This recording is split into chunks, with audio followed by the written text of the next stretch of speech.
Wow. Hello, everybody. Wow, long time. This is that Cetro, and today I'm operating on what I call solo tone. So, this is that Cetro, the most handsome, yakable, Africanicious, adrenaline pumping husband. And as usual, I am welcoming you to today's vlog, which happens or promises to be very, very interesting. And I'll be bringing on board one of for those of you that have seen the video that I created, that I uploaded today, one of the African youths that was in that video, one of the most touching story there. I have Richard Oyoko already at the background, so he's just waiting for me to introduce him. But what we are talking about today is that why are Africans scamming the Western world? This particular statement or this particular topic is something that we need to look at critically because it's affecting businesses, it's affecting reputation of the black man to the white man or whatever color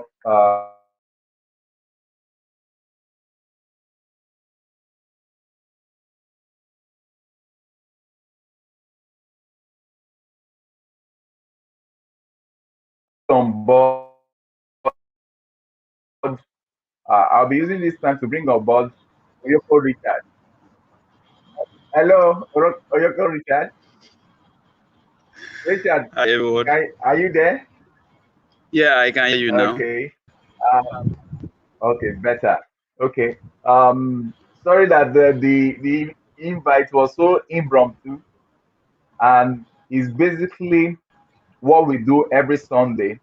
Uh, we usually start by 7:30 to 9. Okay. Here we'll bring in a lot of experts to talk about what is happening around the world. We talk about factors or some topics that affect businesses and the likes.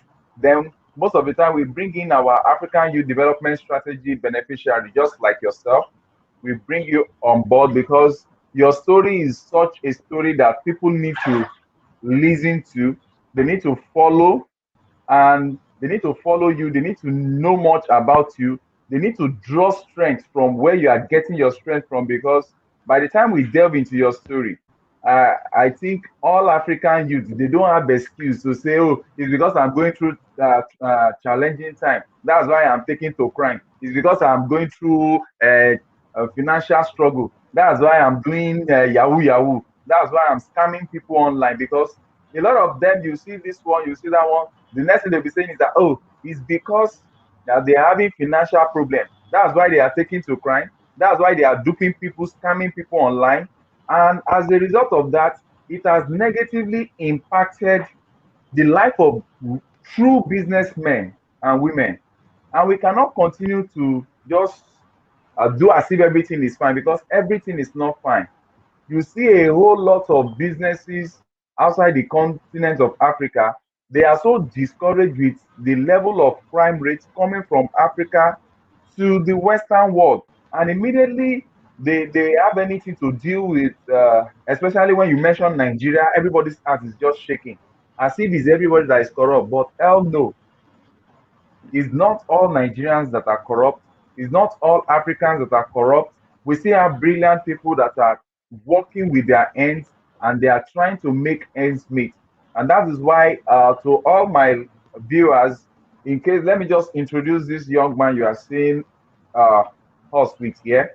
You are seeing with me on this platform. Is a typical example of a Nigerian that I'm proud of. He's a graduate of He's a graduate. I think he graduated with HND, isn't it? What did you study, Yes. Oyoko? What did you study? Huh? Public administration. Public administration. Public. Okay, public administration. And Public he was administration. financially Yes. challenged. Okay, he was financially challenged. He did not take to crime. He did not go online to go and deceive people, make them fall in love and collect their money. and make them kill themselves, because this is what is happening, and we need to start talking. We need to start talking and addressing these matters. These people do not really know what they have done with the money they are getting from the other party just to gratify themselves. You don't know what you are actually doing. You are killing. A lot of people have died as a result of the dollars that you collected there, using fake woman's voice, using numerous taxes, numerous gimmicks to collect, and you are also part of the problem of the underdevelopment in Africa, because people that are supposed to do business with Africa, they are now seeing Africans as scammers, whereas it is totally not true. Even the Westerners, there are some Westerners that are also into what's it called, into scamming. So, but we don't want to go into that topic today. We want to concentrate on this one today. Just like I'm saying, to give you the preamble of the story of Richard Oyoko, who presently we are sponsoring his training in fashion. And I tell you, I'll be discussing a whole lot. On that one day, what I see this guy doing, I'm like, wow, wow, this is interesting. I know you will go further, you will go far in fashion.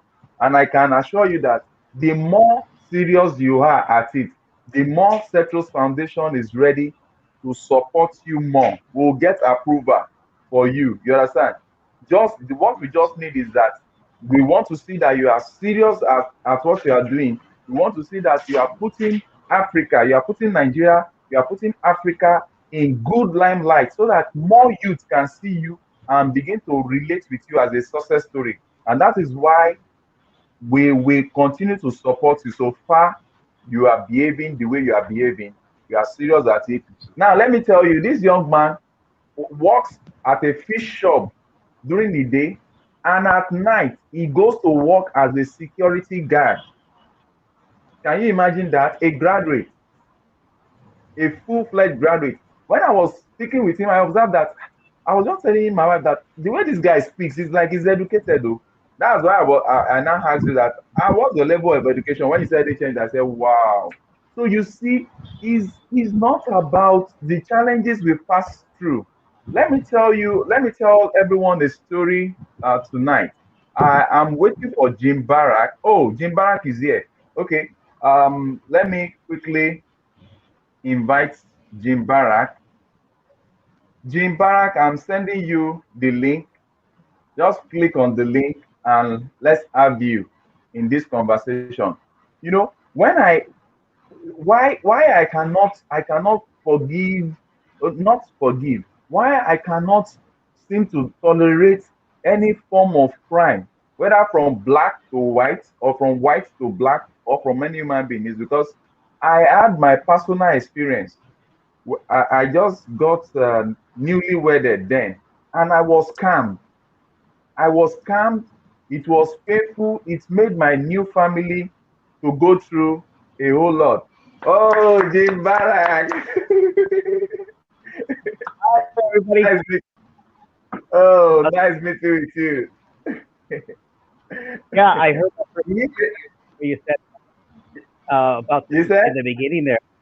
I heard the statement where you were talking about how people, Westerners, even could have the impression that Nigerians were scammers because they would put it in the news like constantly over here in the United States.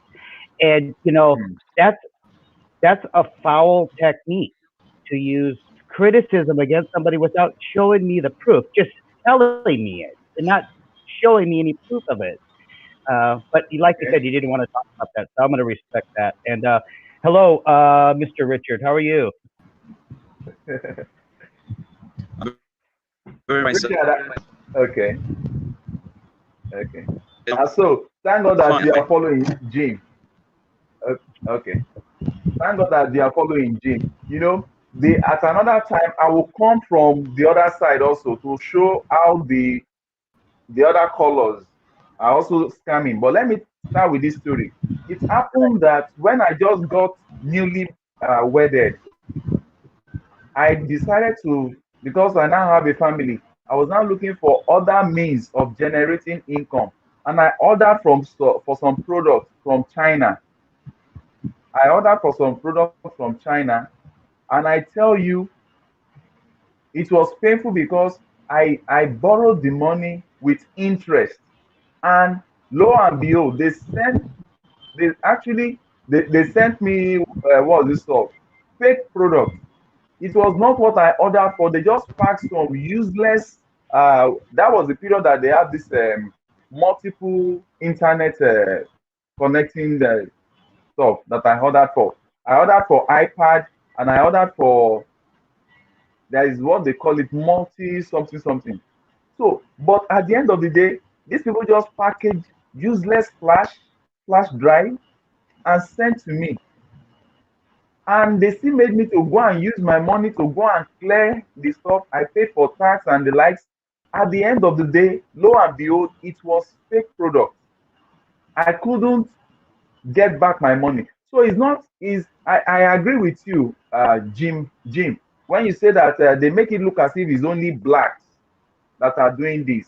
But whatever the color is a very wrong mindset. Some people just, if you see some persons, I've interacted with some persons that, why are you doing this? And they will tell you, they will say that, oh, please don't laugh. They will say that the white men stole from their fathers. That it is what the white men stole from their fathers that they want to get back now. You can imagine that? And that's how I said the white men stole from your fathers. That's what you want to get back now. So when did that two wrongs making a right comes to play in life? Then who is your father? Was your was your father in one way or the other directly stolen, have his money or any stolen from? I tell you that that period that I just got married, the scamming was so painful that it set the family back. If not that, in Africa, we quickly run to God, because when we have challenges, we fall back to God. If not that, I quickly ran to God to just calm me down. People would have just, some persons that do not know about God or religion, to help them to like switch off and take care of themselves. Some end up killing themselves. And I was paying debt. I was paying loan that I never made use of. I was paying loan on something that is not, it's so psychologically killing. I'll be at my place of work. I will be losing concentration, because at the end of the month, I'm working, but the salary is not there, because I'm using the salary to pay for a loan for a product that I'm supposed to sell and make profit and return the loan under some few months. So now looking at okay, Phantom Pam says, Jalo, please stop it. Okay, I don't know what he's talking about this. Let me just go through what some person like this. Watch in what's this? So is the truth. I don't understand this conversation that these people are having. I've been watching this channel for a while now. Oh, Miss Knowledgeable. Oh, thank you very much. Now, the truth is that a lot of scammers, you when you scam people, I'm sure that some of those people putting some strange words there. Maybe they are also scammers, because a lot of people, when you scam, when you take money from people, you don't know the psychological impact of what you are making those people pass through. Some of them, they might not be able to recover at all. Some of them will just be like, oh, let me just go and kill myself. Because had it been that I wasn't working, because then I was working in a bank. So all the old money they were paying me at the end of the day was just to service that loan. And you can imagine, what if the person was working in somewhere that they were paying less? How will they be able to repay back the loan? And you see them, they will be flaunting this cash online, buying expensive wines and the like. That's just what they use it for. They cannot be productive with it. You are killing fellow human beings like yourself. And that's why, Jim, that's why I'm bringing this young guy up. Yeah, I discovered this guy he was going through a whole lot of challenge. I want to believe you've seen the video I uploaded today. Gene. Okay. He was going through a whole lot of. I saw that today, and it was a great video, and it made me remind myself about another video that you had made. Also, that I wanted to reach out personally to the gentleman with the tools, the carpenter. By the way, the fashion. I loved how the video went, where it was all the ladies, and then you put the gentleman down over here and said, "Hey, ladies, look what he can do." Yeah, I just loved it. Thank you very much. So, you're welcome. You know, the what really made me to be happy with this guy is that we you know, we run an online fashion school. So I gave him some training worth about 50,000 naira. That's about $130 there. I gave him for free, and you won't believe it. Before the next day, this guy was already on our website, was already doing the homework, was submitting that video that I showed, was submitting his work, and I was like, wow. So that means that this guy is responsible. Now, the only thing that we are going to do, that my foundation is going to do now, is to ensure that we buy him a machine, which we have been doing for others. The only thing we need to do now is to buy him a machine so that he can be sewing those clothes. And I want to say this, that if we have youth in Africa that are just going to say no matter the challenges we are passing through, because over here in Africa, we are still looking for leaders. So just become your own leader by being a very good example. The little support you can get from like a foundation that we are running, if you are running fast with it and you are putting in your best at it, you are not looking at scamming or the like. Instead of this guy scamming overnight, he's going to do security work overnight. Is rare in Africa. I tell you, it's rare in Africa that somebody will work from morning till night. Morning till, I think you close 6 o'clock. He closes 6 o'clock. Yeah. Then instead of going back to go and sleep, he goes to work as a night guard. I was like, what if thieves come over and they were shooting? Night guard in Nigeria, they don't have gun. They don't have gun. If I tell you what they hold to protect themselves, some of them hold sticks. What is that? And when a thief is coming, he's coming with AK-47 and the likes. So I just told the guy that this is what I think you should do, that the foundation will be ready to sponsor you, pay for your training. And if we now see that you are serious, because we always emphasize being serious. If we discover that you are serious, then we'll buy you your machine. And I tell you, under 2 days, this guy is already working perfectly. The next thing I will see, he went into the market, he bought the curve tools, the rulers, and the tailoring rulers. He bought it. He was not even waiting. He was not even waiting for anybody to come and assist him to get that. And I think that is impressive. So in your own word, I want to listen to what people are saying. Please let me just see what people are saying. Who's through the channel? Phantom Palm. I don't know where this one is coming from. Yes, I saw. Okay. Miss Knowledgeable says she saw the video I did earlier. And apart from this is just one of them. We still have another girl in the East, because I think, okay, part of what I want to discuss here, in case this video gets into the hands of the Westerners, they need to understand that Africa is not just a small place. It's a very big, what's it called? It's a very big continent. And if you pick only Nigeria alone,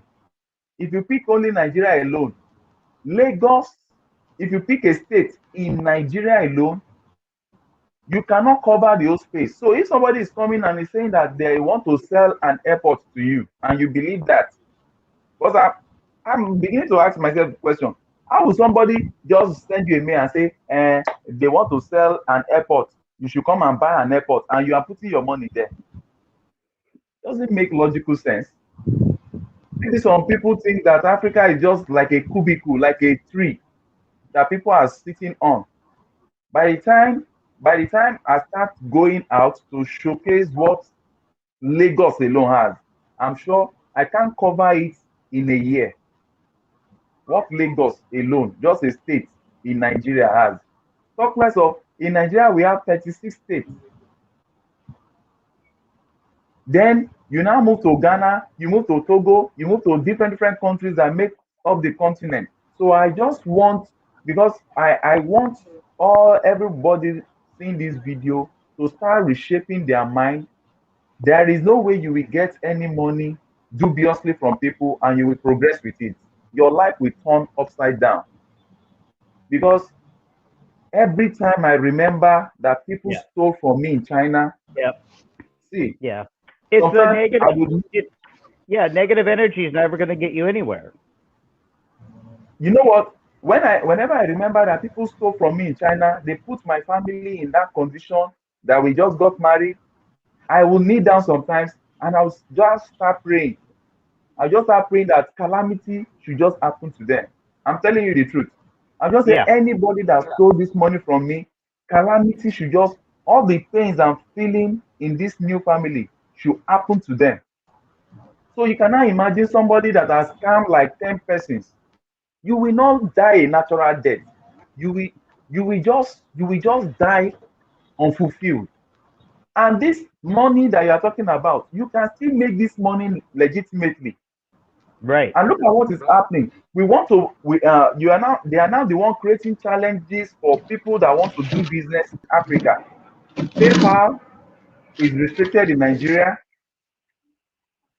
You can't receive money through PayPal. So many means of transacting businesses, they begin to put all those there because they now begin to count everyone as same. But that is not to say that the whites are not stealing also. Because I just cited an example. It was in China that they duped a whole lot out of me. So with that being said, I'll just give you space to talk. Jim, you have the okay. Floor. Well, in a small sense, everybody is under the gun on the aspects of being cheated because they have governments and they're professionals, and kind of makes it unique with the situation with the United Nations. I don't understand how they funnel all of this economic activity through that is supposed to be, an immense amount of money should be spread up, out there. Now, your earlier statement about Nigeria being so spread out and Africa so spread out, that really struck a chord with me, made me understand the battle is just quite extensive. So one of the things that I wanted to ask you about was I found a foundation that does bikes. They're called Four Wheels. Oh, darn it. Anyway, I've got the information. I just can't remember it off the top of my head. 4 Wheels for bikes or something. Anyway, they've already done previous foundation work in Africa. So I wanted to get that information over to you and let you know that I'm going to try to make like a personal contact. But since you have your foundation going now, I think it's better that you talk to them directly. And so I'm going to get you that information soon here. And so I've been working on that foundation. Remember I was telling you I was doing some research about getting in touch? Well, I found that foundation. I just couldn't remember who they were, and I found them.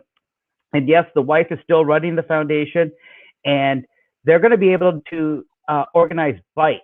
Now, what they do is they don't get used bikes to America and send them over.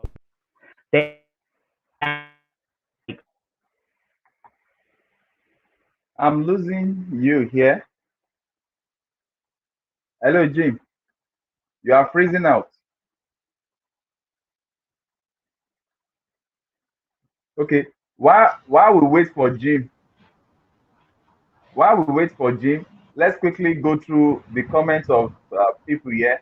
Okay. Let me respond to this. Miss Knowledgeable All says when you poor and desperate for money, you will do anything to eat.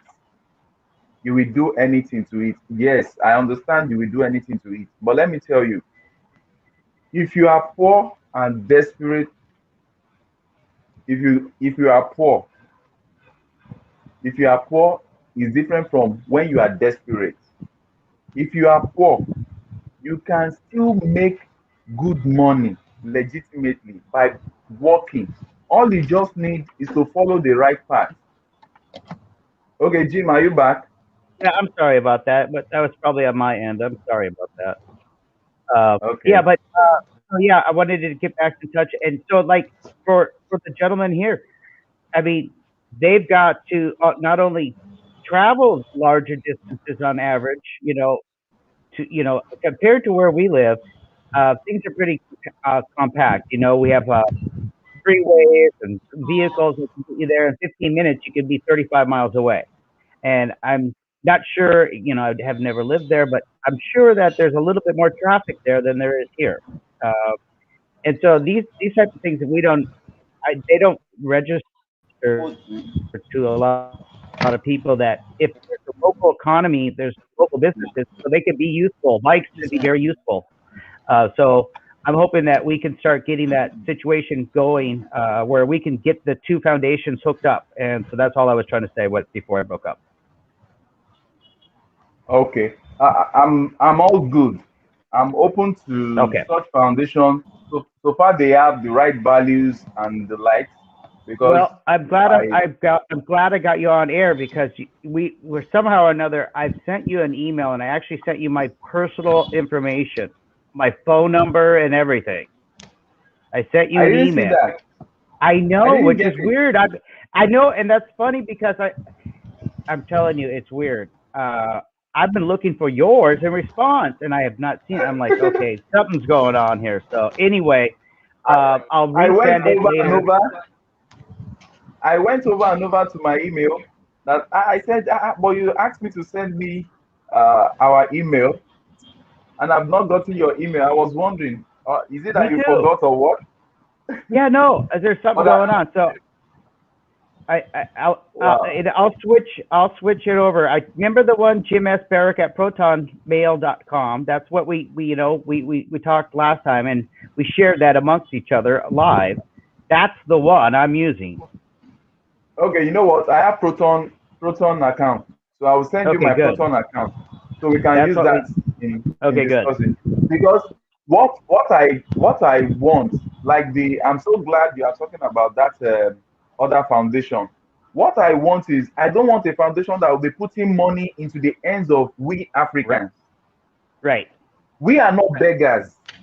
I right, want a foundation that will be what, empowering these Africans. right, That is what I do in our foundation. We don't we don't give them money. If you say right. you want to learn fashion, if you say you want to learn this craft, you want to learn photography, we'll ask you, go and look for the closest training center to your house, so that you don't get to be spending transportation down there. Go and look Right. for the training center there. Then when you are there, don't even send us their number, because you can send us any kind of number. What you do is, you will do a video call. You understand? You Yeah. do a video call. You do a video call. We will see where you are. We'll now speak to the boss there. They will is the boss that will send us account number to credit, Okay. so that at no time our money doesn't enter into your hand. Because if the money enters into your hand, that's when you will remember that you need to buy Nike t-shirt, Yeah. and you are forgetting about your future. Okay. And at the Okay. end of the day, so that's what we do. So if they found, Yeah. I'll be glad to discuss with them anything that anyone wants to do. We make sure that it is directly paid to the trainer, not the individual, so that we can achieve the purpose. A lot of Right. program has been done. There is no follow up, and if you look at what we are doing, we are always monitoring. Even Richard Oyoko that is here now, that I'm saying good thing about him. If tomorrow it changes, I will publish his video. I'll publish his video and I'll say, this guy has changed. Vote of no confidence. We'll explain what and what he has done. But if he has not changed, we will continue to support him. By the time he starts producing his clothes and the likes, we'll start doing free advert for him. Because if we can get this guy to be financially stable, he will not go into crime. And all of them, we told them that as we are helping you, you are to help 3 other African youths when you are stabilized. Right. So that's how we are going to have the multiplier effect. Because what we don't understand is that if there is problem in Africa, there is problem all over the world. Because the African youth, once they cannot survive here, they'll start migrating to other continents. And that is how there will be challenge, there will be conflicts of interest here and there. Okay, misknowledgeable, when you are poor and desperate for money, you will do anything to it. It's true, but there should be something called value. I grew up without a father figure. We were 4 of us that were raised by our mom. We don't take money to school. We only eat at home. We don't even take food to school. And we don't buy lunch at school. We eat at home. We go to school. It's when we come back that we eat. Despite that, we did not take to crime. You understand? So it's not about, we should forget about this issue of challenges. It is better you suffer now and enjoy later. That your enjoyment will last long. But if you just want to just make money by all means, at the end of the day, you will die young. That's why you see people, they are dying at 18, they are dying at 20, 22. What have they achieved in life?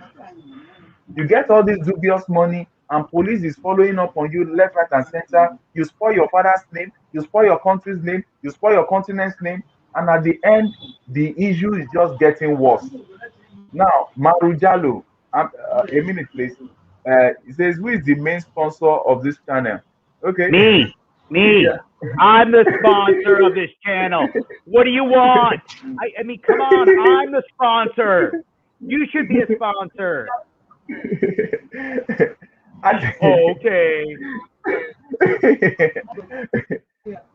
I think Ms. Knowledgeable is answering the man who is talking to the left. Okay.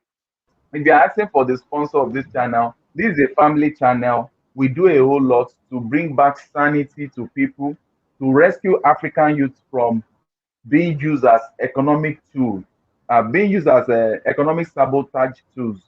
By doing what? We identify youth that are going through challenges. We ask them what they want to learn, and we pay for their training. We don't sponsor school. We don't sponsor anybody going to school, because in Africa, schooling is not our problem. We have so much graduates. We have too many graduates and less place of employment. We have millions of people graduating from universities, polytechnic, yet they are not seeing where to work. I'm so sorry. Look at the case of this young man, Richard Okolo here. Richard Okolo is an HND, Higher National Diploma graduate, and is working in a fish shop during the day. And because the salary is just managing the salary and the like, he now needs to go and be doing guard, night guard, security guard, that can lose his life anytime if there is invasion by thieves. So those are the kind of people that we discover, and we do what?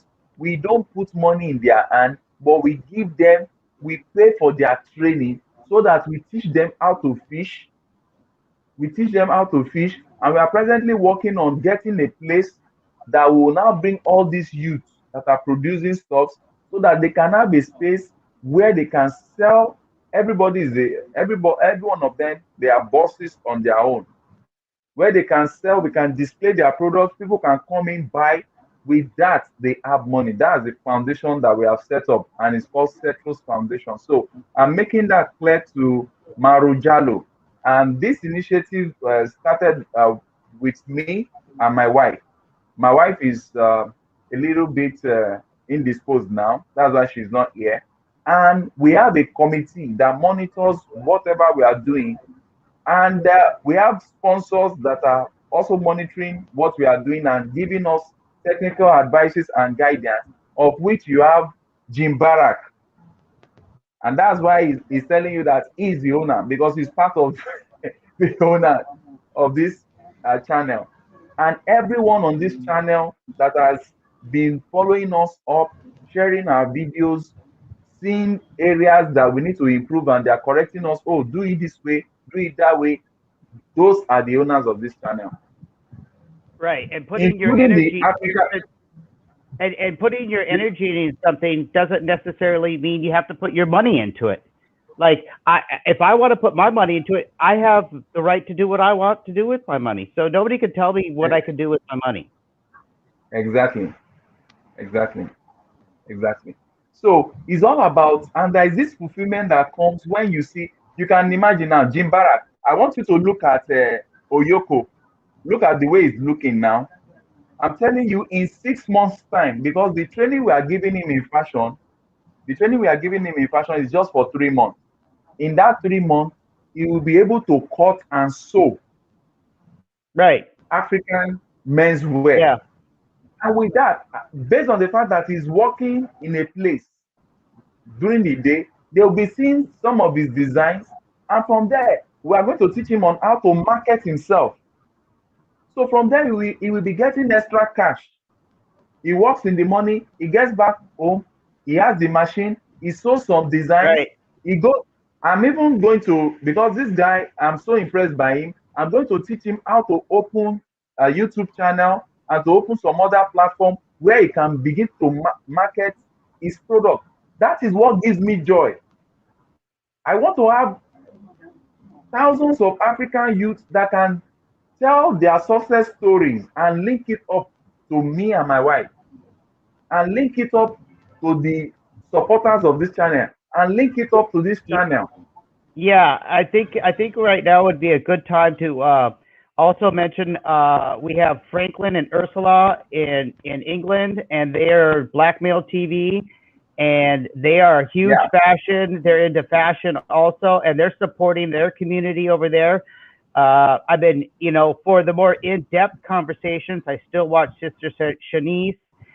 She's really got a good pulse on, the diaspora aspect. And, I'm really impressed by the gentleman here because I can already see his energy. I can already feel it. It's like, remember we were talking diamonds in the rough? Well, we got one, and I know it. And it's going to turn out, and you're going to make him the general when he starts recruiting the people. He's going to get everybody else saying, hey, look, see what happened? I did it. And by the way, your training in school proved that you had the track record already there. So you made it very easy for Joke and Deo to understand what they were working with. And that's also the other great thing that you did was immediately jumped on your opportunity. You didn't wait a second. You immediately jumped on that.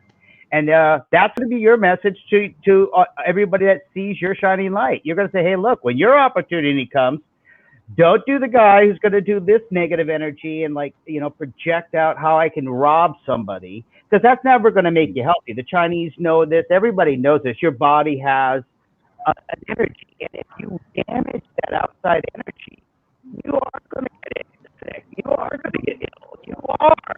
It ain't going to be a pleasant little road there. So keeping that light, that energy going. And where is Joke, by the way? I want to say hi. Okay. Based on that, let's look at what we are. Let's go back to what we are looking at today. We are using this to pass a message to all African youth, to all Africans, to even non-Africans, that crime, cyber crime, what's it called? Duping people online, taking money from people online will not end anybody well. No matter how poor you are, you can still look for a craft to learn. And in case you are watching this video or you'll be seeing it later, if you know any youth around your neighborhood that is going through challenging time and might want to turn towards crime, all I'm just saying is that you can actually direct them let them request, let them contact us via our email, Setros blog. Let them do a video request that they want to learn a particular trade or skill. With that, they will become producers and not just consumers. With that, we will be able to get more kids out of the streets. Oh, I think I'm seeing. I think I'm having so many comments on this. Please let me just quickly run through some comments.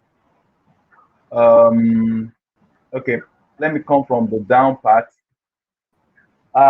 In default group company says Britain stole 40 was have stolen, I will ask them to repay it back.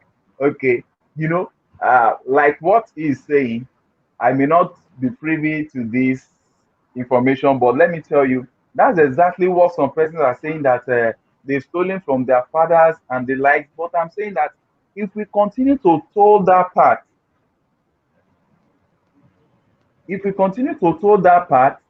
we are going to have a breed of people that are lazy. We are going to have lazy people that do not work for money, and they will just put the economy of our continent at a challenge. They will just put the economy of our continent at a challenge, because a lot of person. Sorry, I'm trying to see some mails, some comments. Let me ask. Okay, let's look at in default group company. Let me ask a question. The Western world that enslaved Africans destroy Africa and still destroying it. Why is this negative energy? No progress, not following, affecting them. Instead, they progress. Oh, okay. Let me ask. Does anybody want to answer that?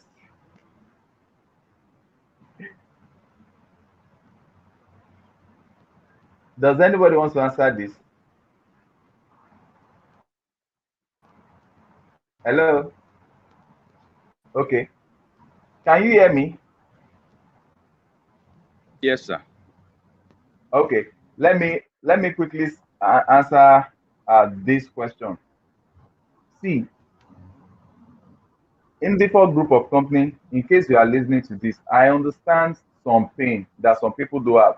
Some have the mindset that, oh, the white did this to our forefathers and the likes and blah blah blah.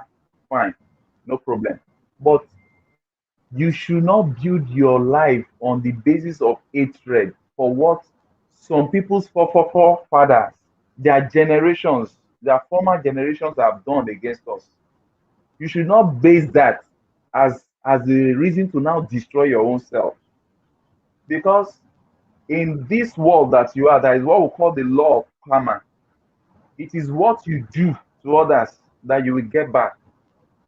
Even before you die, it will get back to you and get back to your children. In case you need to know, if not that I quickly ran to Jesus, I'm saying this proudly, if not that I quickly ran to Jesus for help, I might have as well killed myself. Let me tell you the full story. The China duped me when I ordered for those goods from them. Then even a fellow, because if there is anybody that should not be interested in helping any African, I should be one of them. I try to help someone in Africa here. I'll still do a story about it. I'm waiting till when my channel will be like 400,000. I'll do a story about this. There was this young man, and I hope that he sees this video. It's hard to be telling me. When I newly got married, all these things happened. I was trying to help him. He imports. They will import used freezers from Germany. So I will use my money. I'll borrow some money and give it to him to trade. But this young man, I never knew that he collected my money. He will sell those products. He will go and buy again the exact product. He will buy the same type and put it back to the shop and say that he never sold. That was what he was doing. And the banks were calling on me. I was paying debt. I tell you, till today, I still have part of that debt that I'm still servicing. Yet, I did not, because of that, say I should be bad to fellow human being. Instead, I'm still looking for how to help fellow human being, because when you help others, the universe has a way of repaying you back. You have peace of mind. You begin to see that, oh, you are not all about myself, myself, myself. I don't know him from anywhere. I just met him and I impacted his life. He might not even he might not even be able to repay me for any good that I've done. But you'll be shocked one day, generations to come, maybe it's his grandchildren or great grandchildren that will now offer the same help to my own great grandchildren. Maybe it's just my surname, his children will hear and say, what? Are you the daughter of so so so and so and so? Ah, your daddy did this to my grandfather. So that is life. That is how life is. So we should learn to forgive and move on. Don't let us base our action today on all those this thing. Okay, I think Miss Knowledgeable is answering this man. He says him and his wife progressing. Okay, yes, they are. Okay, correct. You don't need to steal money to progress. Hello, you cannot even steal money to progress in life. There is something about stealing. Once you steal, even the good money you have in store, once you steal, that bad money will rubbish every money, every other money you have. That's why it's called corruption. Now, Nova, Eastern Europe and Russia are huge in fraud game. Wow, wow. I think when Jim Barra comes, he needs to answer this. Hello, Jim. You need to answer this. Right. No, Nova. Oh, why is your network doing this today? Hang on. Can you hear me? Oh, okay. Yeah, can you hear me now? Can you hear me? It's not clear. It's not clear. Hang on. Nah, nah, nah. Okay, let me continue with this. Is not okay.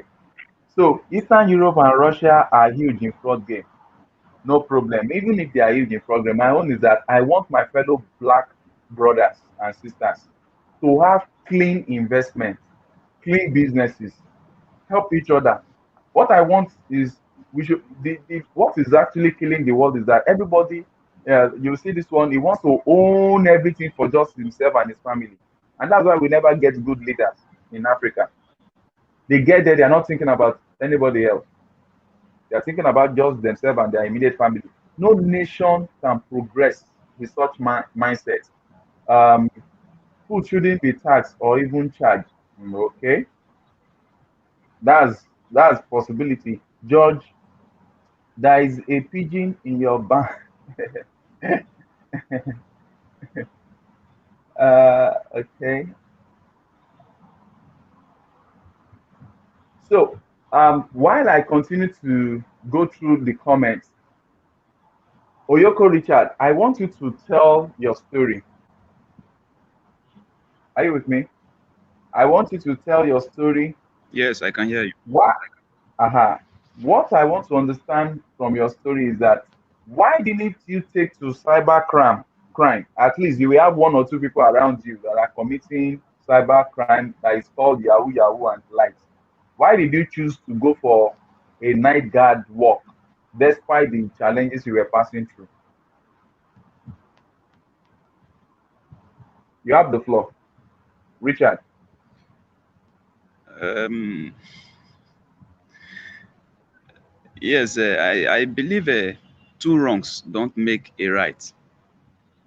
Okay. Resorting to cybercrime is not actually the best. It's not always the way forward.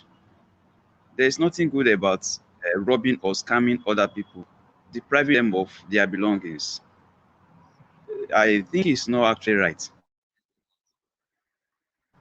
I believe in doing what is fair and just to human being. So by so doing, good thing will grow in the land. But I have multiplicity of scammers around that should have influenced me even when in school. And even now that I'm even trying to take pasture, yet I am not in any way attracted to them at all. So they try, but I'm not interested because when you scam protect people their belongings, what will you gain? It's actually not fair. It's not right. And I'm a Christian, and this is not what we were taught. This is not what we were taught at all. So the conscience, my own conscience, will not really take. At times, I Okay, believe let me to others let me what come we in want here, others. Richard. Richard, let me come in here. Yes, I'm a Christian too. I'm a Christian too, but I'm this is kind of a Christian that have very open mind. Are you with me? yes. When you say I'm a Christian, I don't want to believe it's because you're a Christian, that's why you are not taking to crime. Because I've been No, scammed by Christians. I've been of scammed by course. people that carry Bible. There is a guy that Yes. carries Eh, Bible up and down. I bought him. Listen. I want you to grow because you are growing in life. I there is a particular Christian, huh? A supposed Christian. He carries Bible a lot, and I look at him. He was suffering. I bought him a bike. I bought him a brand new bike. I think he's Bajaj also. I bought him a brand new bike to be doing transportation so that he delivers to me at the end of the week. But do you know what? He collected the bike and that was all. He did not deliver a dime. I was looking for him. The day I saw him, the day I saw him, I don't want to express how I felt, but I had to take back the bike from him forcefully.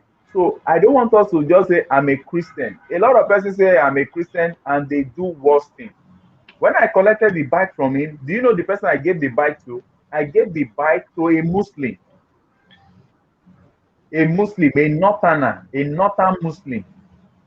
And that Muslim Northerner delivered my money to me. You understand? That Northerner delivered my money to me till I sold the bike. This happened about 8 years ago. Are you with me? So I want to ask you that question yes. again. Why didn't you join the group of scammers?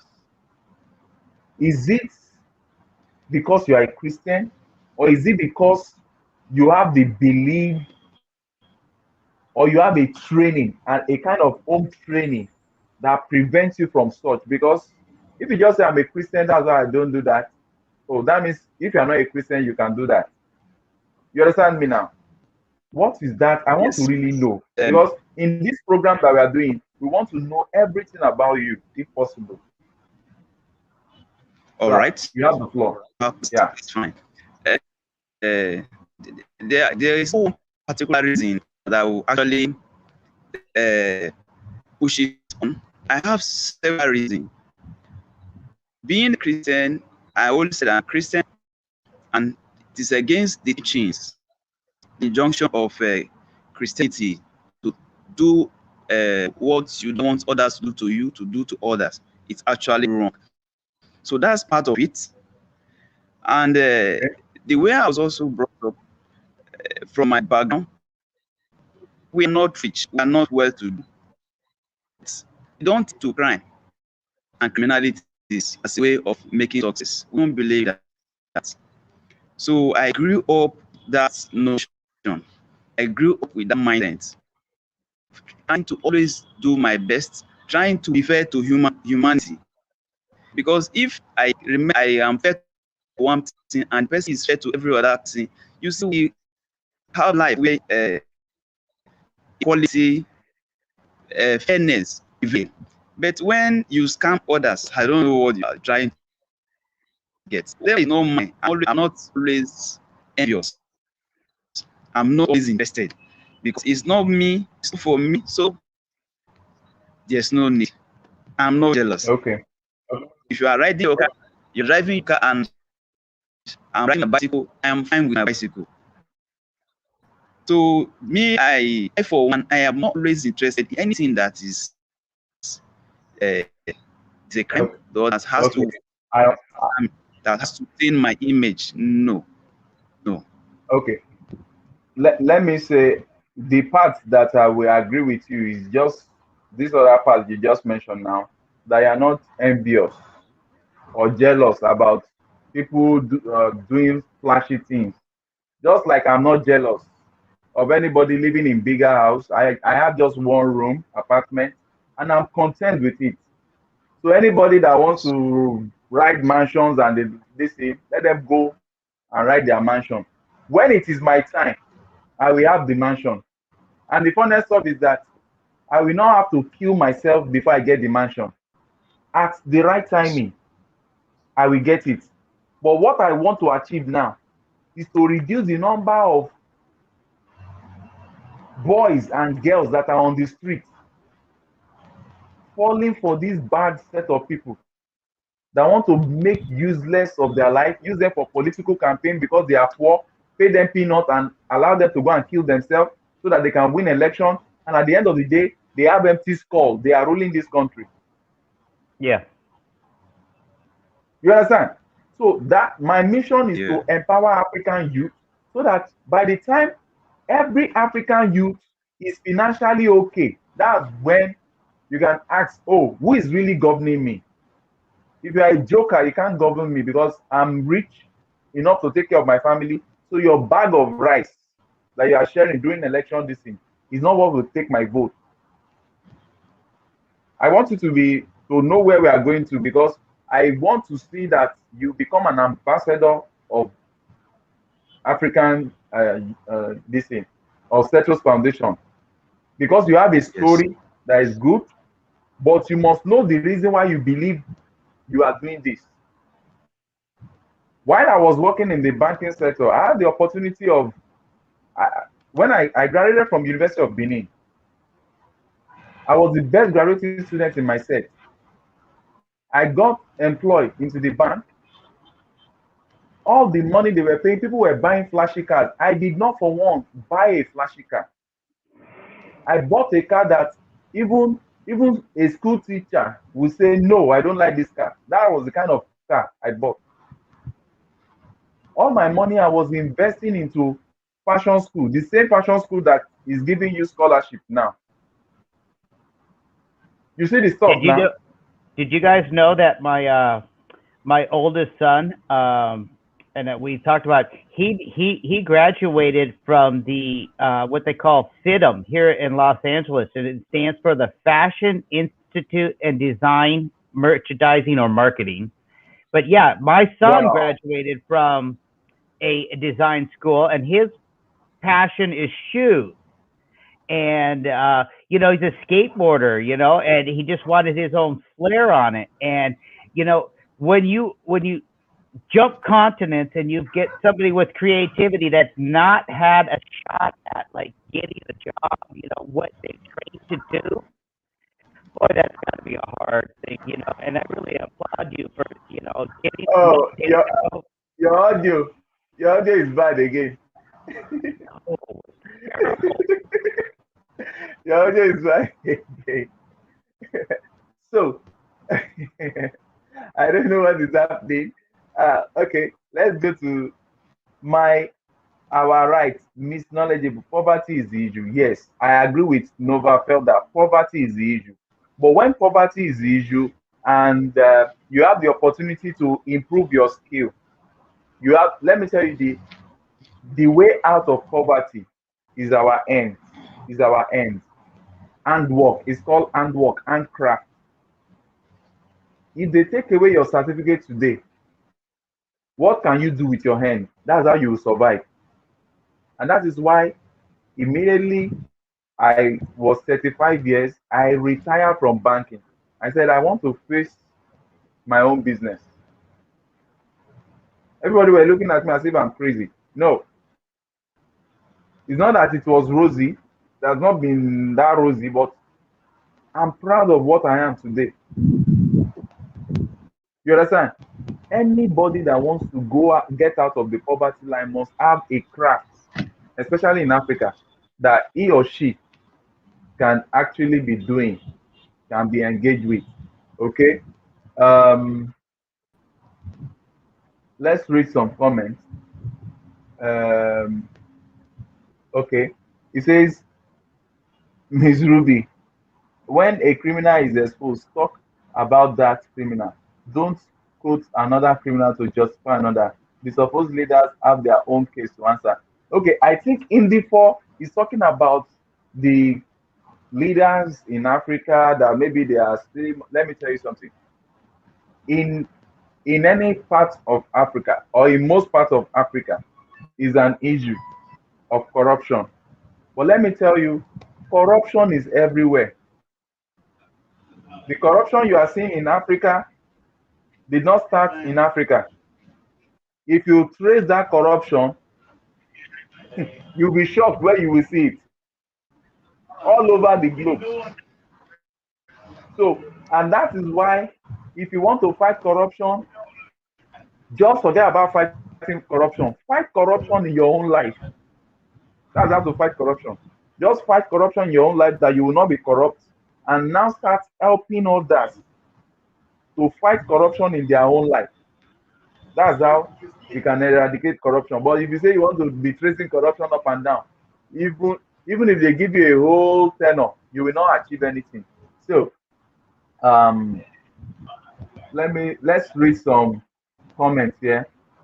All that COVID money was also touted for Black Americans and legal immigrants. I don't want to be talking about anything, all this, you know what I mean. I don't want all this stuff. I want to stay out of their issues. Africa have, somebody saying Africa has the money. Okay. You people is crazy. I wonder who is crazy in this matter. Oh, Cyber Toxin says you came to this channel doing that very thing. Okay. Told Ruby not to do. Okay. It's like some people are just having their fun time. Yeah. Jim, is your mic okay now? Let's try. It's good. Sounds good. Okay, yeah. Yeah. Yeah, what's the gentleman's question about the Western criminality? He was like,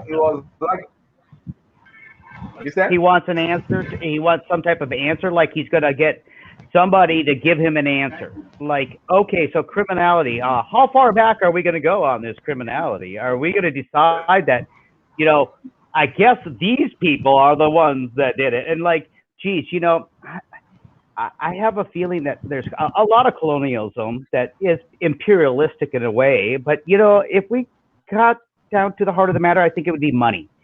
Money would be the root of all evil. And if you want to put money on a person and on a skin color, maybe that approach is appropriate if you look back in your history. But currently speaking, with an open-minded attitude, I would think that there is a little bit of a chance that you could get past, like, yeah, your mic is not working again. It's like the tech guys are really after you tonight.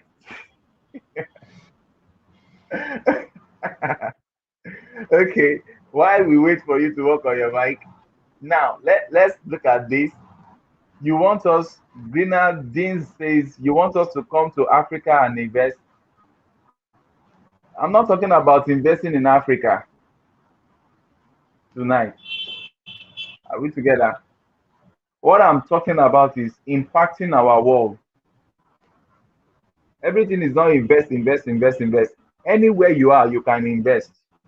You can invest in the diaspora where you are. Just make sure it's a legitimate business, not a scamming business.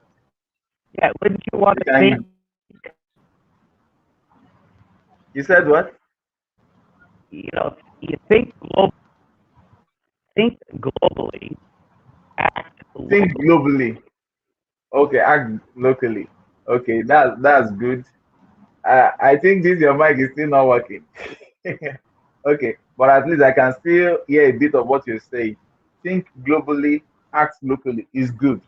The Grenadine, the reason why you might be thinking of investing in Africa is the fact that it has multiplier effects on your local people, your fellow blacks, your fellow whites. If you are white or black, if you invest locally, it has in economics we call it multiplier effect, and as a result of that, it puts money into the hands of everybody. Just like what we are doing for the African youth, helping them to get training. In the next few, some of them are completing their training in the next 3 months, 6 months, and the likes. Before you know it, there will be a multiplier effect by the time they are stabilized, and they are also going to be training 3 African youths for free. That's how we are going to grow the economy. So if you are coming to invest in Africa, let me tell you, make sure you don't fall into the hand of scammers, because you might have good intention, and at the end of the day, you don't do your research very well.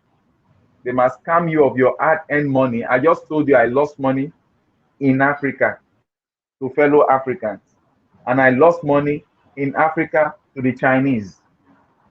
So corruption is not a skin color thing; it's across the globe. You just have to make sure, and that's why till date, if I see anything coming from China, I just turn my eyes off. I'm not interested, because they thought they make my family go through pain. So once beaten, twice shy. So trust uh, uh, the white man is talking all your money. I'm sure this is Jim. Jim, they said you are taking all the money. What I realize in life is that color is never the basis of anything. It's the real personality, the real person, which is inside, which is not this special You know, expression they are seeing. is my microphone working at all decently right now? No. It's not good. Can you log out and log in? All of you should check this video and answer why Western world is destroying Africa. Yeah, yeah. You have a talk there. But let me tell you, if we stop destroying ourselves, we'll be better. When we are saying that these people are destroying these people, it's because we allow it. Whoever we allow to destroy. And it's not all the Westerners that are bad, it's not all the Africans that are bad. We should just balance things. I've learned in my life to always balance issue. So when you live a balanced life, you will live a longer life. Stop diverting in the for okay. I think cyber toxin is talking to someone else. If they won't send you a 2 video of them saying your name, they have I don't know what this person is saying. No, it's systemic and ingrained, and Black Americans are not going to build with people with that kind of mindset. You always want to deflect, and we are not going for it. You must be responsible. Wow. Responsibility lies on every one of us. Oyoko Richard, I hope you are seeing that the whole world is calling on everyone to be responsible. The way we do our things should be more organized, even as you are into Yes. your fashion. You must be very, very organized. Huh? One thing, if you want to grow in life, if you want to grow in life, just make sure you are responsible. The little that you earn is better than the much that a scammer gets. I repeat, the little that you earn is better than the much that a scammer gets. And in life, maybe I'm going to That's right. by by middle of this year, I'm going to organize a training. We'll all meet at an hotel. We'll bring all the African Youth Development Strategy beneficiaries. By that time, you guys would have completed your training. We'll now train you in different angles. We'll bring specialists that will train online and offline, numerous aspects of doing business. And that's why I hope you have opened your account. That's why for you to really work straight, you must break your inflow into segments. Any cover that comes into your hand, there should be a part of it that should go for savings. You understand? Are you with me? There should be a part of it, as little as Yeah. 50 naira can go for savings. Over time, you'll be shocked what you get. So that's how you live a structured life, that everything about you is just so plain. Then there should be a part that goes to charity. I'm telling you what I do. There's a part that goes to charity. Just put it for charity. That's what I'll just add to charity. Okay, this one is for charity. This one is to help people and like. That's how to really structure out your life so that your life is plain. Those are the things that we really need to learn of to be better. Get the pink man. I'm sure Jim is not saying this.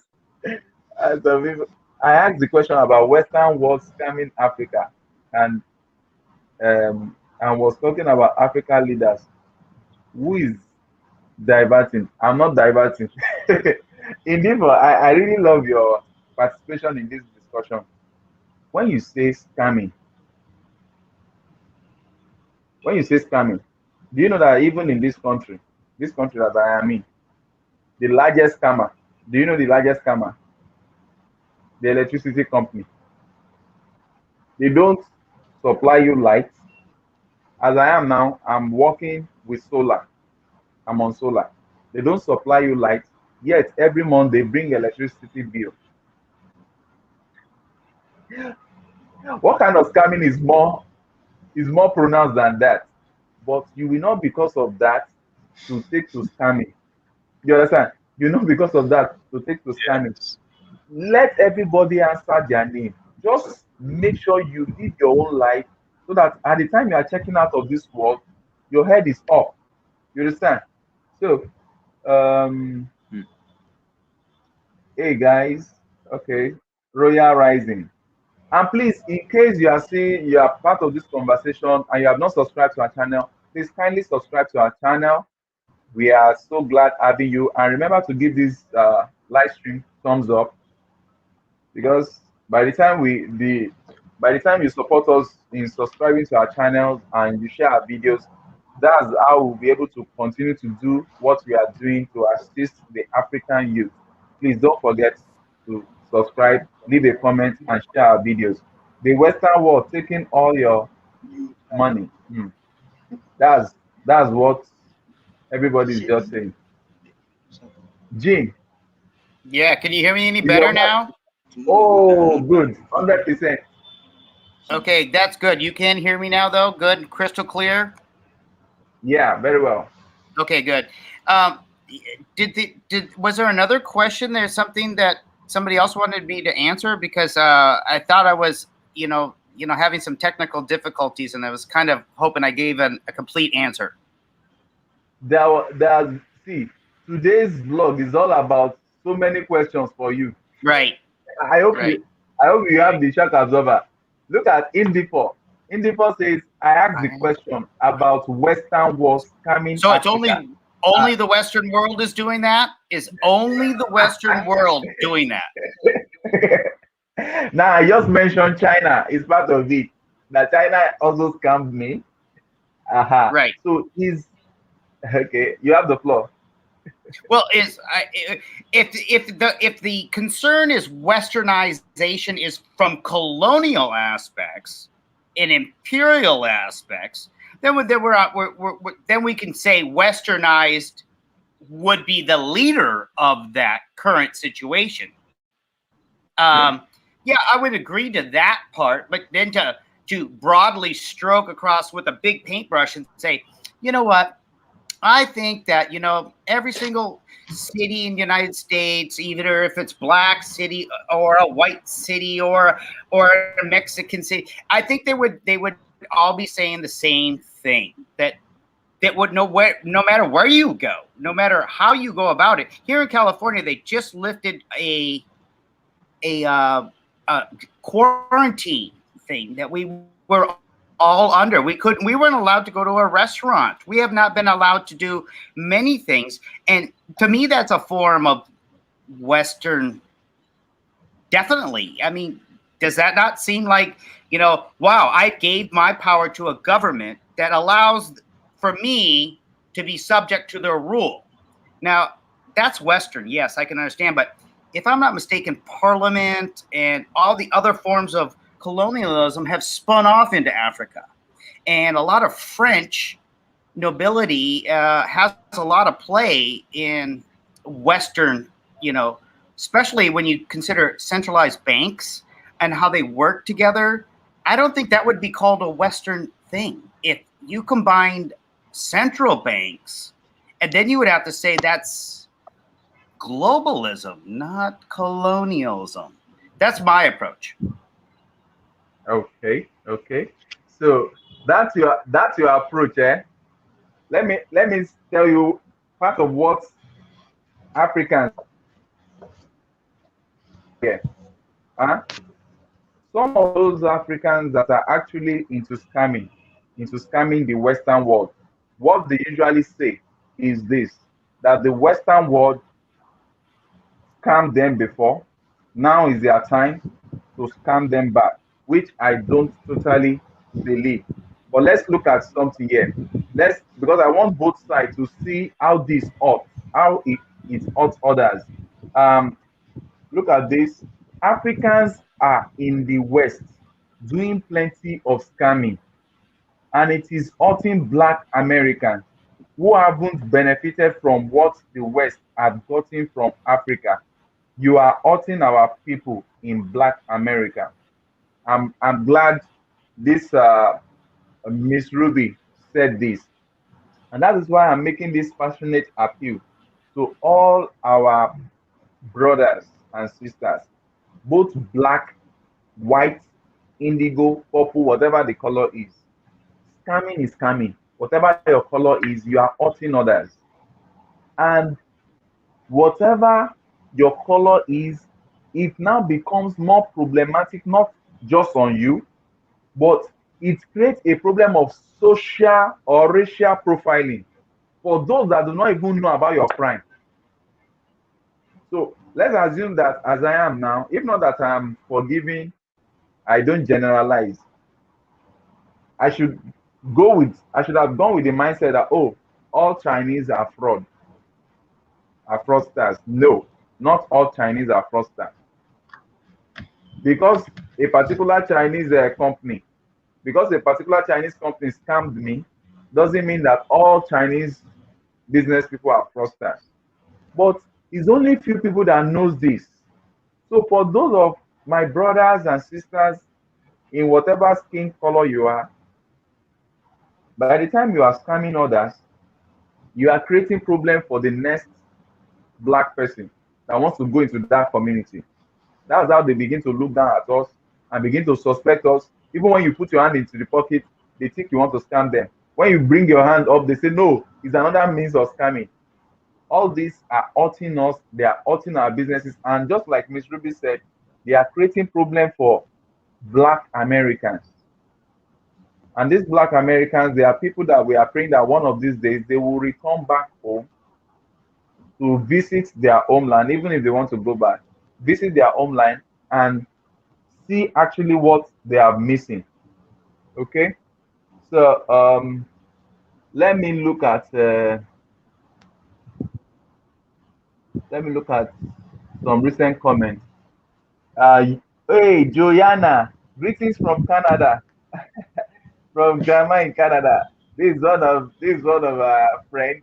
We are coming together in power and joy. Humanity is one family, and we are a spectrum of colors. We, the people, are all over the world. You see what we are talking about? So it is high time we remove this issue of color, yellow, pink, purple, indigo. And don't let us talk about religion.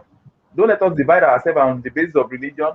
Don't let us divide ourselves on the basis of color. Don't let us divide ourselves on the basis of language, because all those things doesn't matter. What matters is, who are you? Are you a thief? If you are a thief, no matter what you earn, you will still steal. But if you are not a thief, no matter the hunger that you are going through, let me gist you. Do you know that at a particular point in time, I was cash strapped,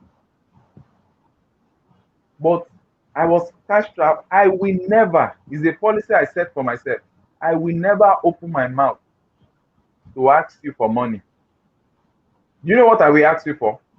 I will ask you that what kind of service do you need that you think I can provide so that you pay me for that service? And I will now list, I do this, I do this, I do this. Is there any one of them that you need, or you know somebody that needs it? Hello? That's how you get yourself out of your challenge. But if you are the type that you just call, oh, can you borrow me? Can you give me?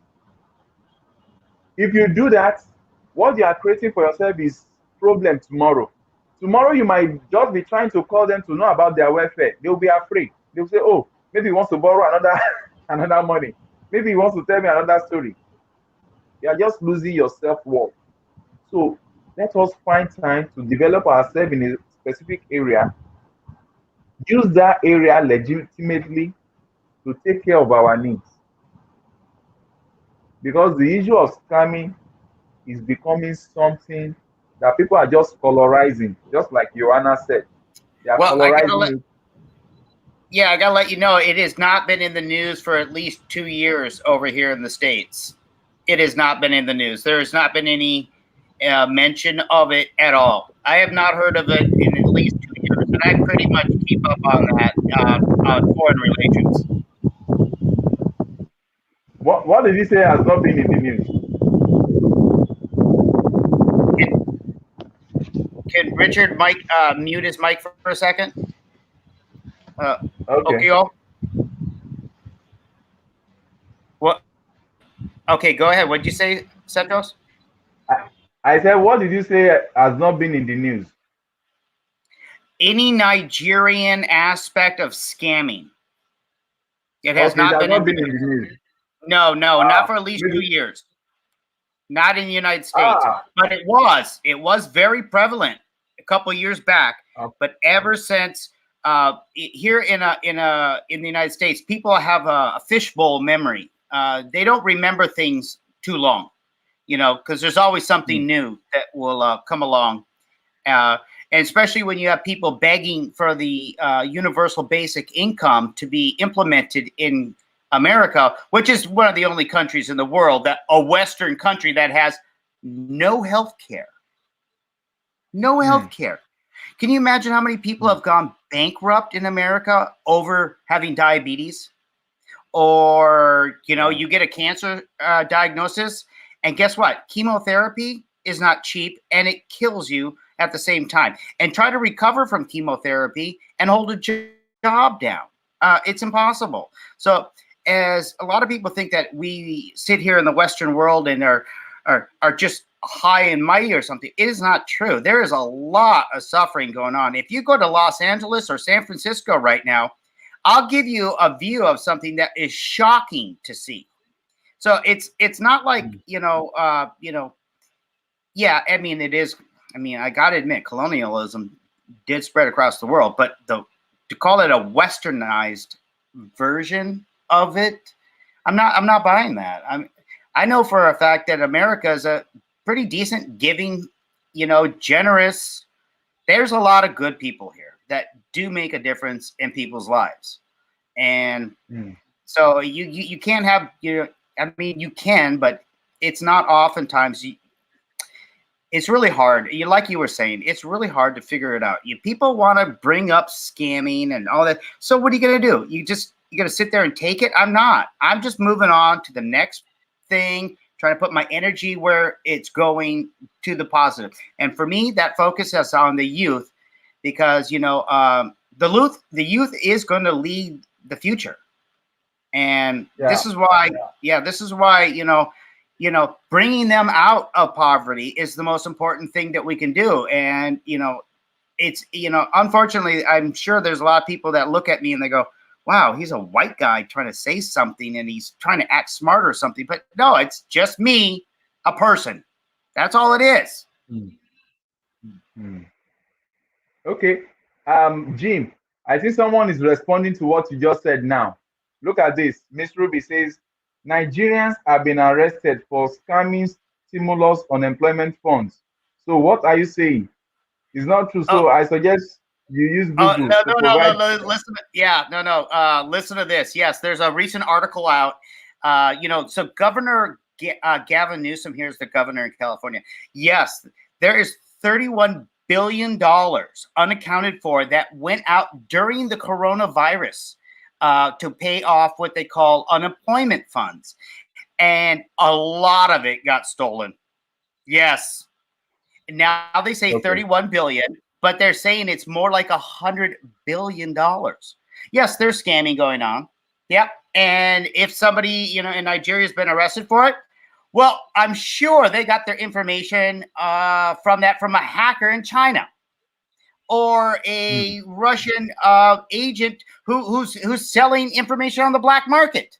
I mean, once you hack something, you got somebody's information. Well, geez, all you have to do is go onto the black market and buy the information.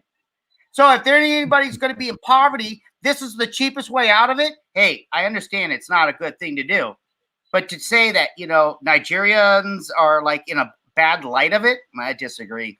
Because it takes more than, you have to have the information. You have to have the servers. You have to have the access to the internet. It is not an easy scam to pull off. So somebody's funding the scam artists. That, this is getting hotter than I can imagine. Okay. I think Kim is here. Kim Perez, 10% savings, 10%.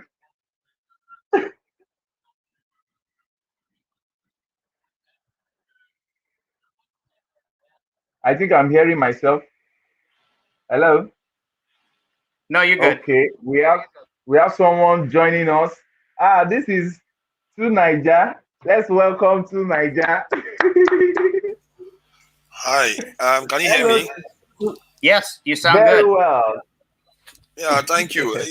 This topic, to be fair, I don't think is quite fair to Nigerians. And like the other guy said just now, that the spate of corruption has actually been quite reduced. The Yahoo boys and all those things that we hear about. That is some of the stuff these SARS people were taking care of in India that resulted in the issues we had last year in Nigeria. Because the SARS were so aggressive at it. You can argue that they succeeded, but the spillover of the success is what angered the Nigerians, because they were harassing almost any youth they see with mobile phones or laptops. We know of cases where YouTubers go to Nigeria and they bring your laptop and they get arrested by SARS, because these people are so alert to any of these people that are trying to carry out scams or any of those nonsense. So, like you said, to do this type of stuff that they do, you require some sophisticated machines and some sophisticated hacking skills to get into some of these places to acquire this data. And when we single out Nigerians, we are doing the job that has been done for ages to Africans. Nigeria is one of those key countries that if we do well, most of the region does well, and it affects the whole Africa, especially sub-Saharan Africa. So when we talk of corruption is of different scales. The kind of corruption we see in the West and in other parts of the world, the Nigerian corruption is nothing compared to that. It's nothing compared to that. Do you understand the amount the US is spending on just COVID-19 response alone? They are looking to spend almost 2 trillion. Wow. The entire Nigerian debt is just $20-something billion. A nation of 200 million people owing 20-something million, while just to service COVID-19, they want to spend $1.9 trillion. You see that we are totally not in the same ball game at all. And for us to start equating Nigeria as corrupt, we are doing the job that has already been put in place a long time ago. make us seem like we are no good, and the reason why our economy is bad is because of corruption. I can tell you about an experience that I had just barely 2-3 months ago in Nigeria. And that issue was because the Nigerian officials refused to take bribe because they were doing their job. And it hurt me because they were doing their job, but because it's hurting because some of the processes that are required to clean up the system will knock some innocent people, just like SARS was doing. You know, you catch some innocent people, you knock them aside and you rub them off the wrong way. It happened to me. And the guy was like, they held me for how many hours? I begged them, I tried to bribe them, they refused to take anything. So you see that there are changes happening, and that the white guy mentioned that some of these things, he perceived it, that there is a change happening, that the level of scamming that you hear in those days is reduced from the point of view of Nigeria. And I think that point is quite important that people get. And our level of corruption is nothing compared to what is going on here. In the UK we are talking about cronyism, where they are giving contracts, millions of pounds of contract to their friends and all the rest of it. Jesus Christ. It stinks to high heaven.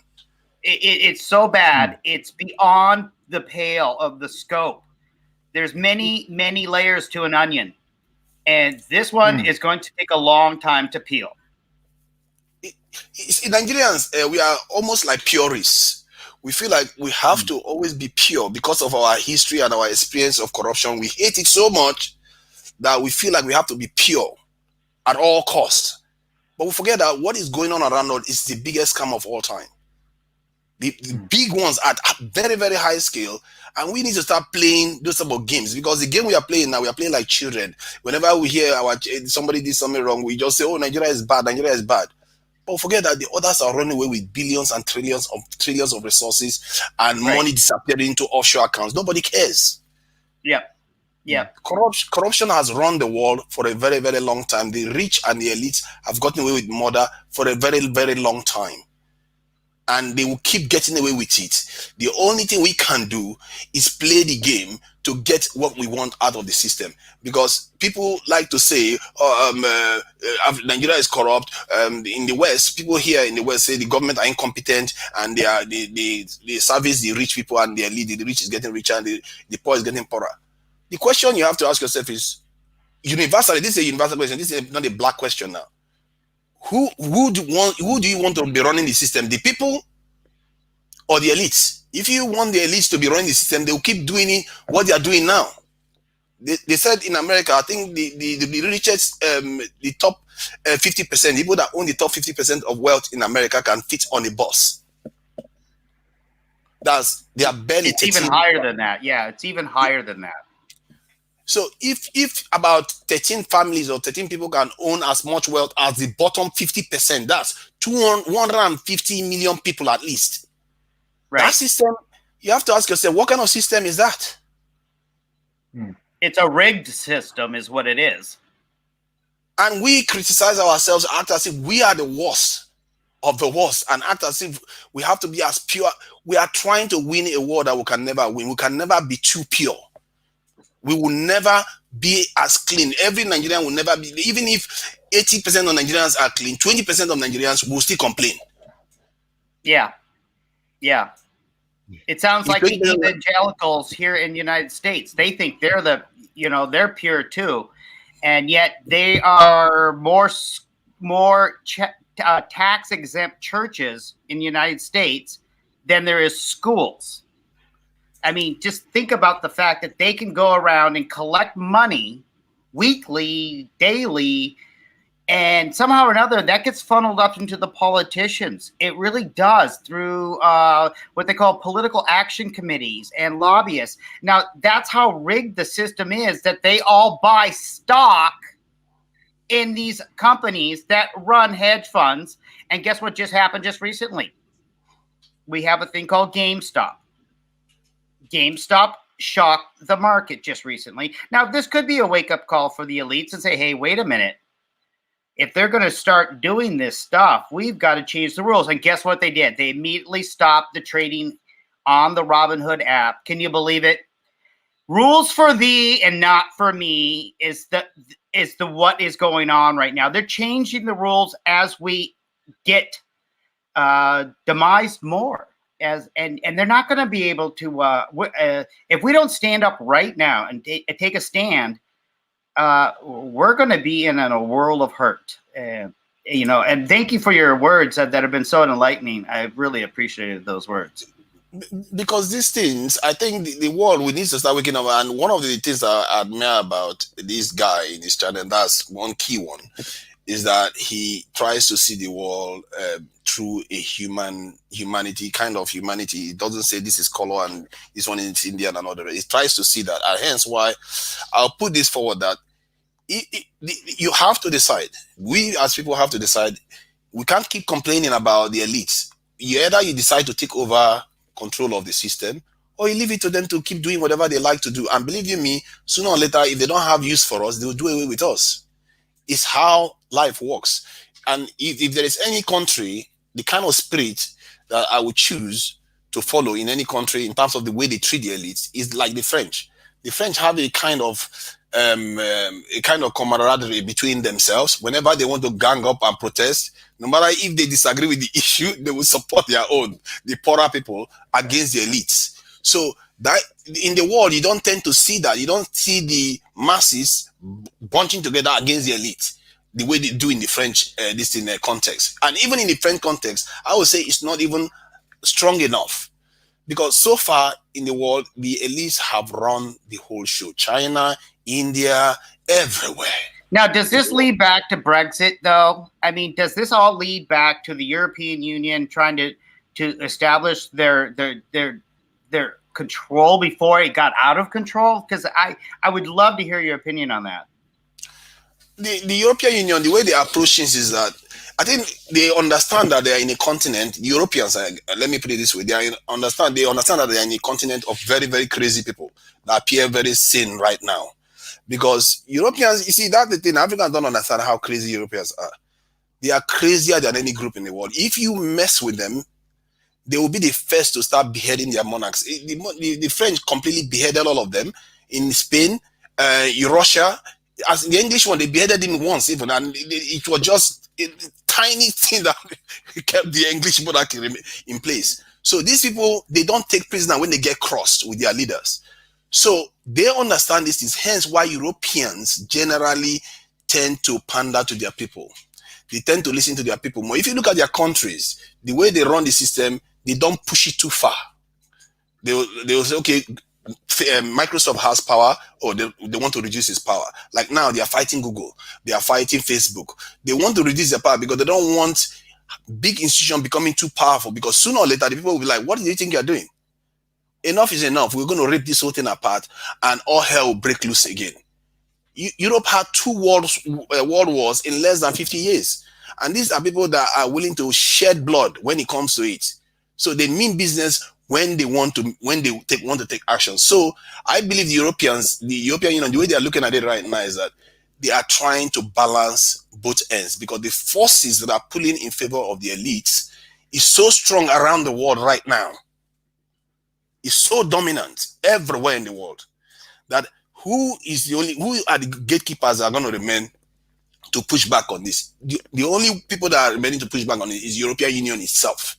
And if the European Union cannot do it, believe you me, either the elites someday take total control of every system, whereby you see capitalist companies like Google and all the rest of it running the whole systems, because which they become more powerful due to this pandemic now. They will be running everything. Go ahead. So is the city of London the central point of that? Is it Washington, D.C., or is it city of London? There's got to be are they together on this? What European Union says to, well, that's basically the question though. I really want to know, like, is it kind of a Western idea, or is it not? You see, there are 2 thoughts I believe that is going on in the Western world. There's the Anglo-Saxon take on the world, and there is the European take on the world. The Anglo-Saxon one is extremely capitalist in their approach. and they believe that the elites needs to run the whole show and do everything the way they see fit. And this may be as a result of the change that happened in the 1817 or even earlier, those centuries, not finishing the process. Because in France, they completely decapitated their monarchy and all the rest of it. But in England and UK, you still see that they have the dual system in place. They have the monarchy in place and they have the parliamentary system in place. So it means that they have a kind of class system still in place, which means the elite still remains, and they believe in that ideology. They see the world in that this thing through those lenses. Hence, why the Anglo-Saxon world has a slightly tilted view of the world than the European one, and this probably led to what we call Brexit today. And you see, so these type of divides is what is beginning to this expand now within the this European context. Where it will lead, I can't be sure, because the part that the English people need or the Anglo-Saxon world needs to do what they want to do, they need the Chinese, they need the Indians, and those people are not exactly very friendly right now to do, because those countries are very, very elitist. The Chinese are being run by the elites, the Indians are being run by the elites, and the Americans are being run by the elites. So they need all of them to work together, but they are not gelling together very well yet. And the Europeans are trying to do their own thing too. That said, let's not make the mistake. Europeans are still being run by elites, but slightly of a different shade. It's just slightly of a different shade. They are still being run by elites. They pay more attention to their people. This is why you hear about this Burqa ban, where they ban Muslim headgears and all the rest of it. Right. Why and they also include healthcare, like, universal healthcare. Oh, definitely. They send their people on massage holidays, and they pay the Italians. They pay them 13 months in a year. How does that even happen? Who negotiated that? I get salary for 13 months in a year, an invisible month. You get the salary for that. That is the Italians for you. So these people, they know how to bargain for their people, and the leaders listen to them because they know these people. They can't really. When they get cross, they take action. They mean business. So from that point of view, I would say that divide is there, but it's not as big as people think. And people need to start waking up to the fact that if you want to take care of yourself, you have to do it yourself. You can't expect the leaders to just bail you out all the time, because the leaders, in their ears, is the elites telling them what to do. Then you got to hurt them in the pocketbook, right? I mean, we're not going to go. How do you hurt them? Well, didn't you just hear about the GameStop story here and what happened to a stock that was a company that had a $2 rating, went to $356, and it was higher than Microsoft, and it was a game, just a complete, what they do is they short sell a business and bring it to its knees and crush it, and that's their business model. And now there's another thing called AMC, which is owned by China. China owns all the AMC movie theaters in the United States. Well, that's the next GameStop. That's what's happening right now. And people are making a lot of money because they're leveraged so hard. These hedge funds are leveraged so hard against it that they borrow stock on top of it. That's called naked short selling. And this is it's amazing. It's like there was a rule here in the United States called the Glass-Steagall Act, and they wiped that away and replaced it with the Frank-Dodd Act, which made banks speculative, allowed to bet on the stock market. So what do you think came out of that? Well, that's the world of hedge funds and derivatives.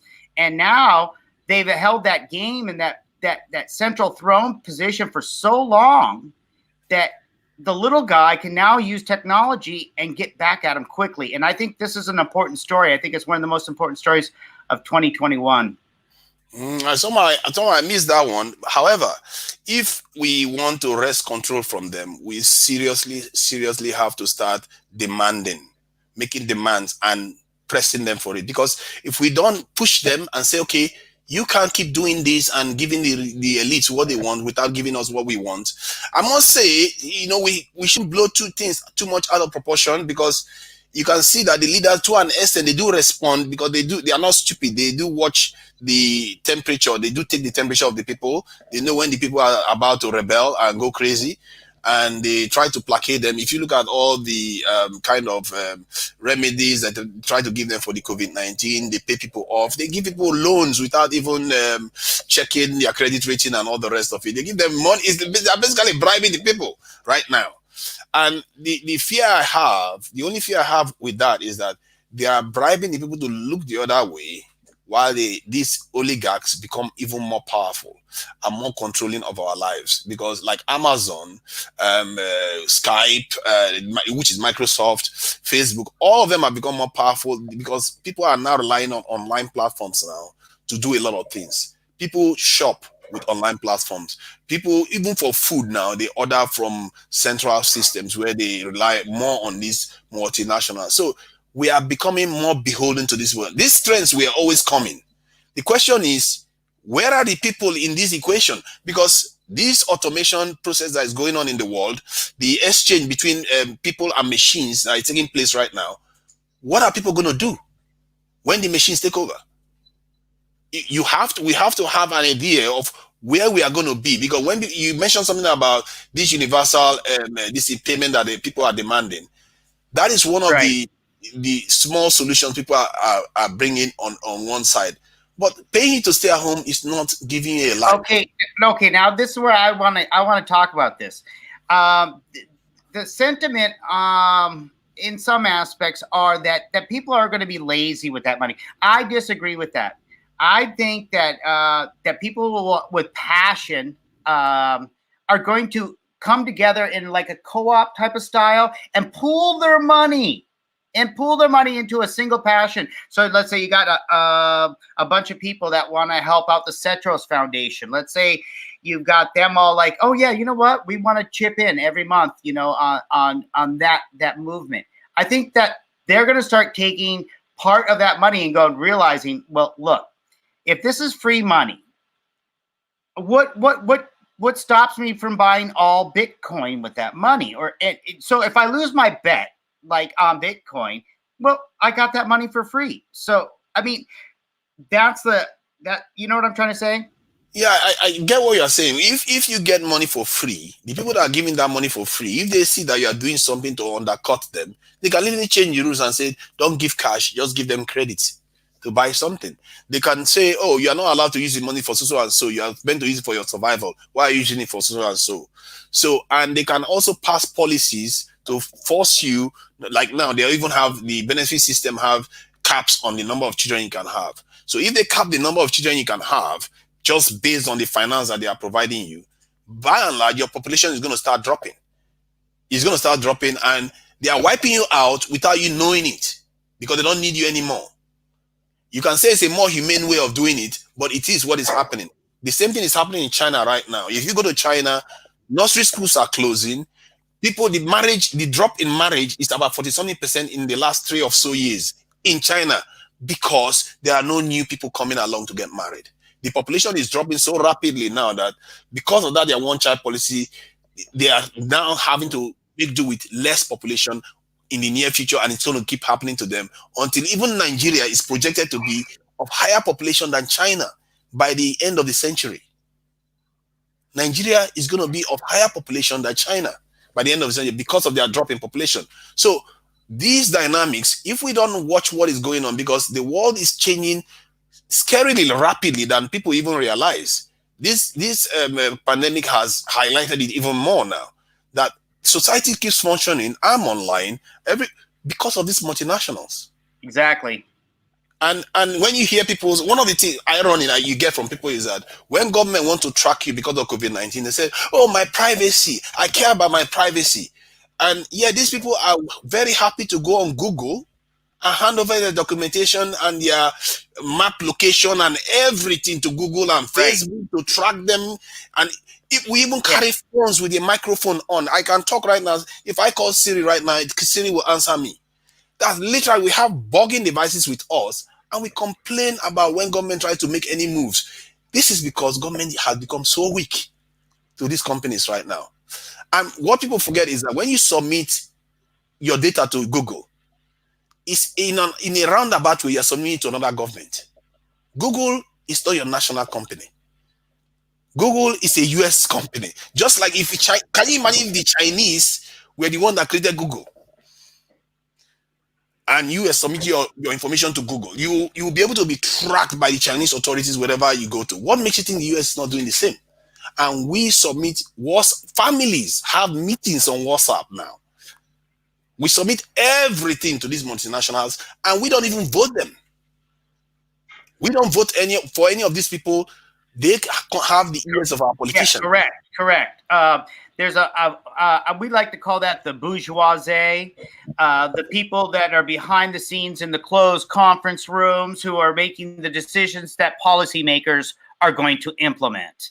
Yeah, it's pretty much a collegiate college of corporations that have hijacked any form of like at least like in a purist capitalist format that used to run in the 40s and the 50s after the war. You would have some decent amount of inflation, but it wasn't crazy. But the tax rate was super high, and everybody was getting along during that time because a house was cheap to buy. Now you can't even buy a gallon of milk. That's like it's expensive here. Gasoline, there's incredible taxes added to it every year. So your inflation, your buying power has gone to zero as they take it slowly from you like a frog in a boiling pot of water. Very clever, very clever. For me, if I come in here, there are two main messages. We as Nigerians have to realize that Nigeria is heading in the right direction. For me, in terms of corruption, in terms of development, we are heading in the right direction. And in terms of the masses themselves, they have to start realizing that if you are looking the world without color and you are seeing it from the point of view of the haves and the have-nots, you have to start realizing that the have-nots are not organized, not even close to what the haves have. And if we don't start organizing ourselves to start taking control of our institutions, the stuff, they will always confuse us. They will tell you, you are black man, you are white man. They will divide and conquer. This is how they've been running the world forever. That's how elites, that's how they roll everywhere. So they will keep dividing us until we start realizing that we have to start taking control of all these systems. And when I say some of these things, example is like saying, if you're the person you want to vote into office, you tell him this is what we need you to do, this is what we need you to do. And if he deviates from that, and there's already a law that says you can recall them, you bring them back. You tell them you're not doing what I asked you to do. I'll get some other person that is going to do what I want you to do.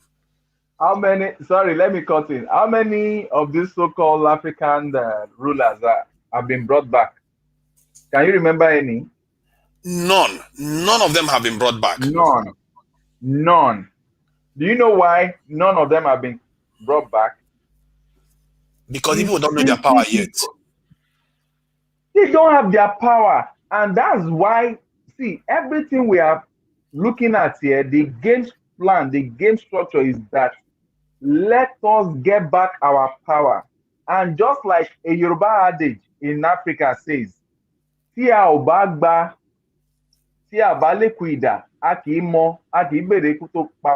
meaning of that is that until you are economically empowered, you cannot ask for the right. You cannot have the right to ask for the reason why your father was killed. Now, all that we are saying is that we are saying, okay, this and this corruption is going up and down and the likes. The youth that are the future of tomorrow for Africa, they have already been injected with corruption, scamming in different forms. The way forward is to start getting this youth little by little out of the possibility in economics, we call it the probability of being further plunged into corruption because of poverty. These same youths are graduating from schools, they are not getting jobs, they are not getting employed, and we are all busy running scatter for ourselves and our family. Nobody is coming together to say, oh, let us work on this youth. With the peanuts I'm getting, let me see how I can make sure that these youths are off the street. I don't know how long you've been back to Nigeria. You've been to Nigeria, but if you are frequenting this country, you will discover that on each street now, you now have mass numbers of youth that from morning till night, they are not doing anything. Not because they don't want to do, but they don't have any means of livelihood. Their parents are living in just face-to-face building, just one room. They are sharing toilets with like 30 families. So most of the time, these youth are outside because of heat and the like. And from there, they begin to group themselves. They begin to see one or two of them that is into online scamming, and they begin to learn from them. What we are saying is that if we really want to save ourselves from all this grammar of the future, is that now we need to start picking those youth and empowering them. And it is when you empower them that they're able to know how to sell, buy and sell based on what they can use their hand to create.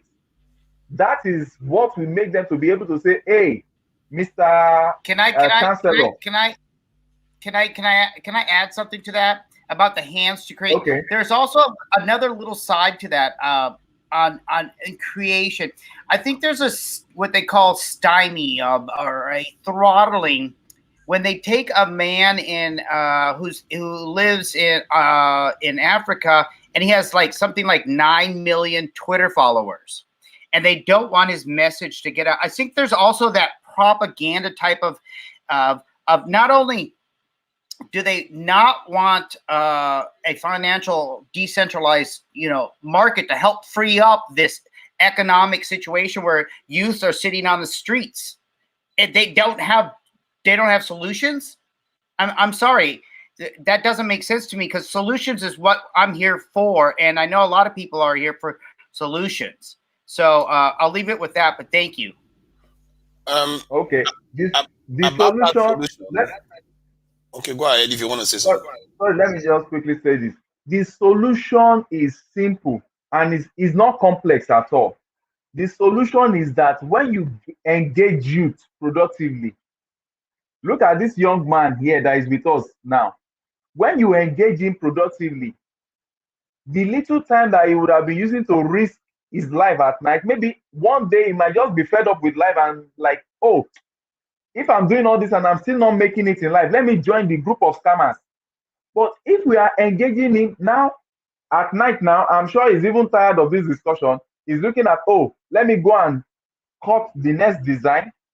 Let me go and cut the next design so that I can quickly become a producer of something that will put money into my hands. That's how we'll be phasing out corruption. You cannot phase out corruption from the youth when they are not engaged and they are educated. Look at him, an HND, working as a security officer at night. If there is any politician that comes over to this guy now and entice him with money, even if because he's a Christian according to his word, he doesn't want to go into that, later when he's on his own, that suggestion will come. Are you not stupid? You are hungry and this man is bringing this money. Why not go? But if this guy discovered that, oh, if I can make 10 complete dresses that are looking nice, I put them on social media, I can really make like 2K on 10 of these, and I make 20 grand. That will sustain me. You understand now? From there, we now teach him on how to be investing little by little, little by little. By the time this investment accumulates, this young man, whenever he sees anything called risk, he will run away from risk because he has savings that can be equal to investment in the nearest future. And before you know it, he's also helping to train other youths based on his story and his experience. That is why we are bringing up this topic today, which is talking about scam. Why Africans are scamming the Western world. We brought up this topic not to just say, oh, Nigerians or Africans are the only scammer. No, but you cannot address everybody at a time. That's why I'm putting on stay focused. You focus on one thing, you achieve it. You bring out this guy, you achieve that, he's fine now, he's doing well.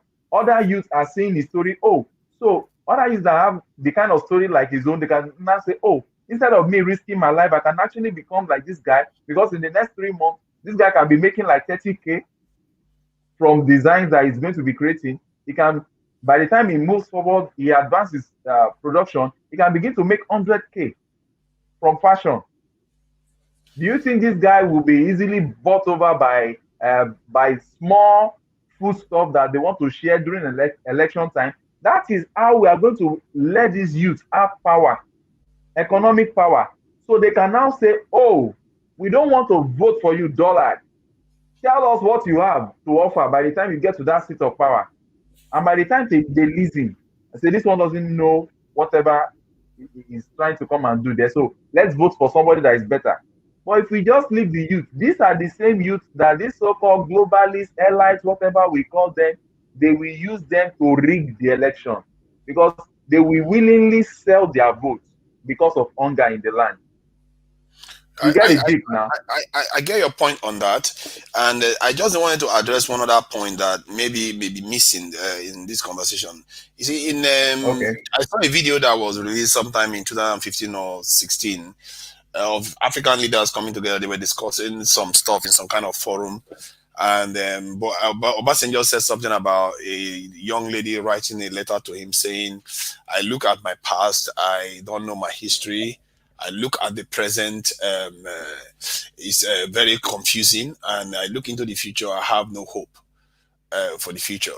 And he called this lady, this girl together and her friends, and they had a long discussion about some of these things.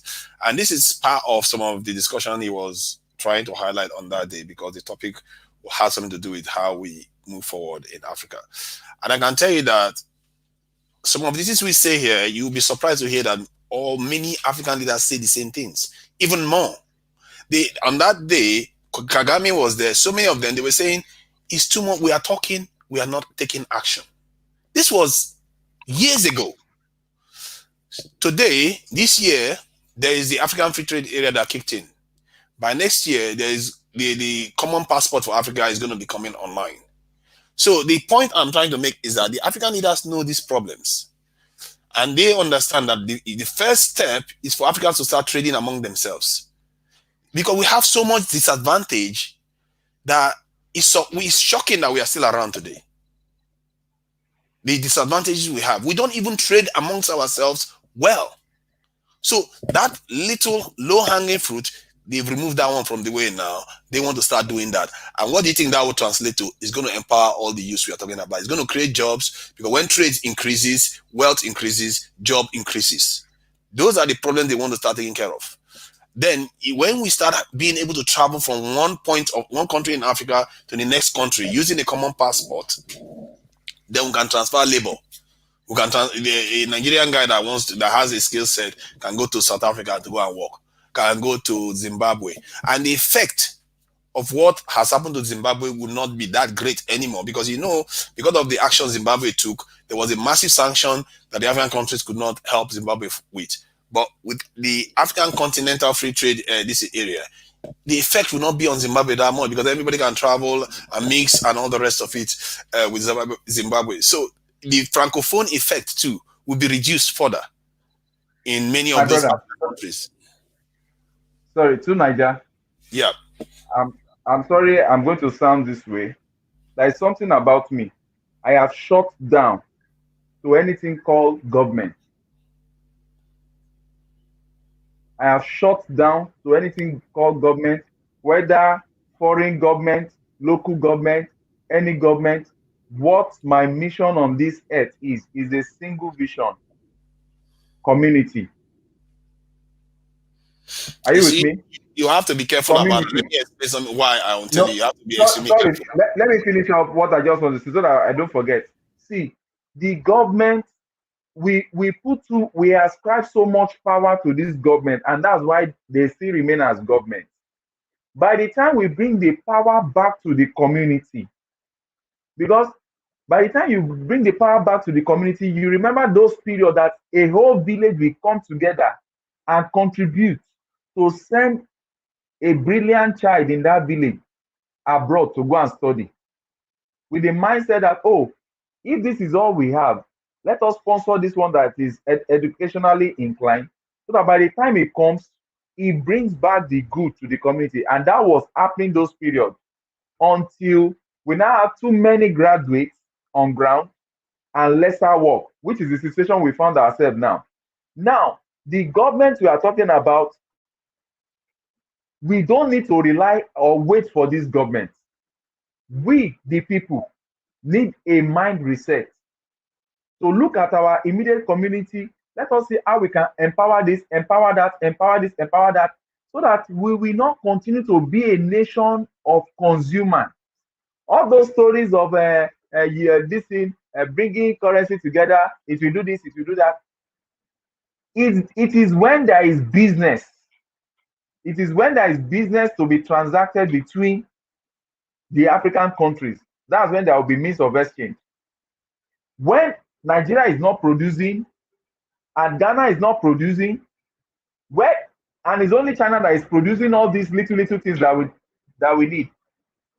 What will happen? We'll still continue to go to China to go and import. But for example, this guy is producing 1,000 pieces of pajamas. Another set of youths, maybe like another 1,000 set of youths are producing 1,000 set of pajamas. 1,000 times 1,000, that's a whole lot. That's what I'm seeing as a vision. Yeah, I think your point about community, and obviously I understand your frustration with the idea of government, but you have to remember, when you say you want to use community to do some of the actions of the government, you are basically changing one government for another. The community is a different form of government too.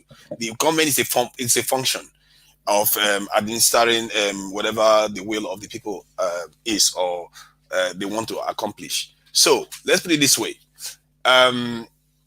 Just because our leaders have not been successful, you don't throw everything away, because there are people that are doing a lot of good work. The roads in Lagos, some of them still function, and some of the institutions, when you want your passport, you get them. And there are people doing good work. We are dismissing all of them and saying the whole thing is rubbish. Like you now, if you go into Naija, please, yeah. I'll be responding to each of your words so that I don't miss out anything. When last did you pay a visit to Nigeria? Not long ago, believe me, less than 3 months. Less than 3 months. Which area did you go to? Sorry, I'm asking too many. Sorry, I would not want to disclose that in public. Sorry. Okay, now let me tell you. If you are in my area, maybe where you went to is Lekki. You understand? I am on the island. I'm on the mainland, rather. Yeah, but, my area, what he's saying is that the system's not broke. It's not broke. They are not doing anything. They are not doing nada. On my street, you cannot jog. You cannot jog on my street. You will develop another ailment, because it's like gully erosion. Okay, let me tell you something. Let me tell you something that you need to understand about people. We are our government. How many people in Nigeria, when your brother gets into office now, you will not want him to enrich your family? How many people in Nigeria? I've seen people that abuse their family members, that go into the office and they do the right thing. They say, because, he went into office, he works for the president, he didn't make any money for us, he didn't give us any project, he's a useless man. Nigerians do that. We are our own governments. If you want to change the government, you have to change the people that you put in government. If you remove government, it's anarchy. People have to have a common point that they contribute their resources to be able to accomplish stuff. If you want to call it community, if you want to call it communism, people need to come together. That's how societies function. So when you say government, you don't forget, it's the people of Nigeria that create those governments. The mindsets of the people of Nigeria is what creates them. Most parents don't ask their children, where do you get this money from that you are bringing into this house? You just got an office position how many days ago, and suddenly you are building mansions all over the place. How many people ask their people that? As a matter of fact, it's the opposite. They'll say, how dare you not do it? Everybody will laugh at you, laugh at your family, because your child is in such a high position and it's not doing all the things that they expect, which is corruption, really. You see what I mean? So we have to be careful when we criticize government, because it's us. See, and that is why I said this, like this program that we are working on, of which we have started seeing impact. It is at this stage we'll be bringing even you yourself. I would like us to see how we can exchange emails so that by the time we assemble all of them, we can get people like you to talk to them in training on how to do this capacity building, reshaping their mind. That's what this our youth need. They are the future. I'm 41 this year. I'm 41 this year. These youth, some of them are 18. We even have some of them 13. We have some of them 20. We have some of them 30. Just like that. These youth are the future of tomorrow, but the future of tomorrow are already corrupt. Now, the way to get them out of that corruption is to imbibe that community spirit once again. Show them we care. We care by empowering them so that they don't come back again to be asking us for money. What you see now, if you are on the street, you see youth, able-bodied youth walking up to you and asking you for money for food. What do you think will happen? How long are we going to continue to do that?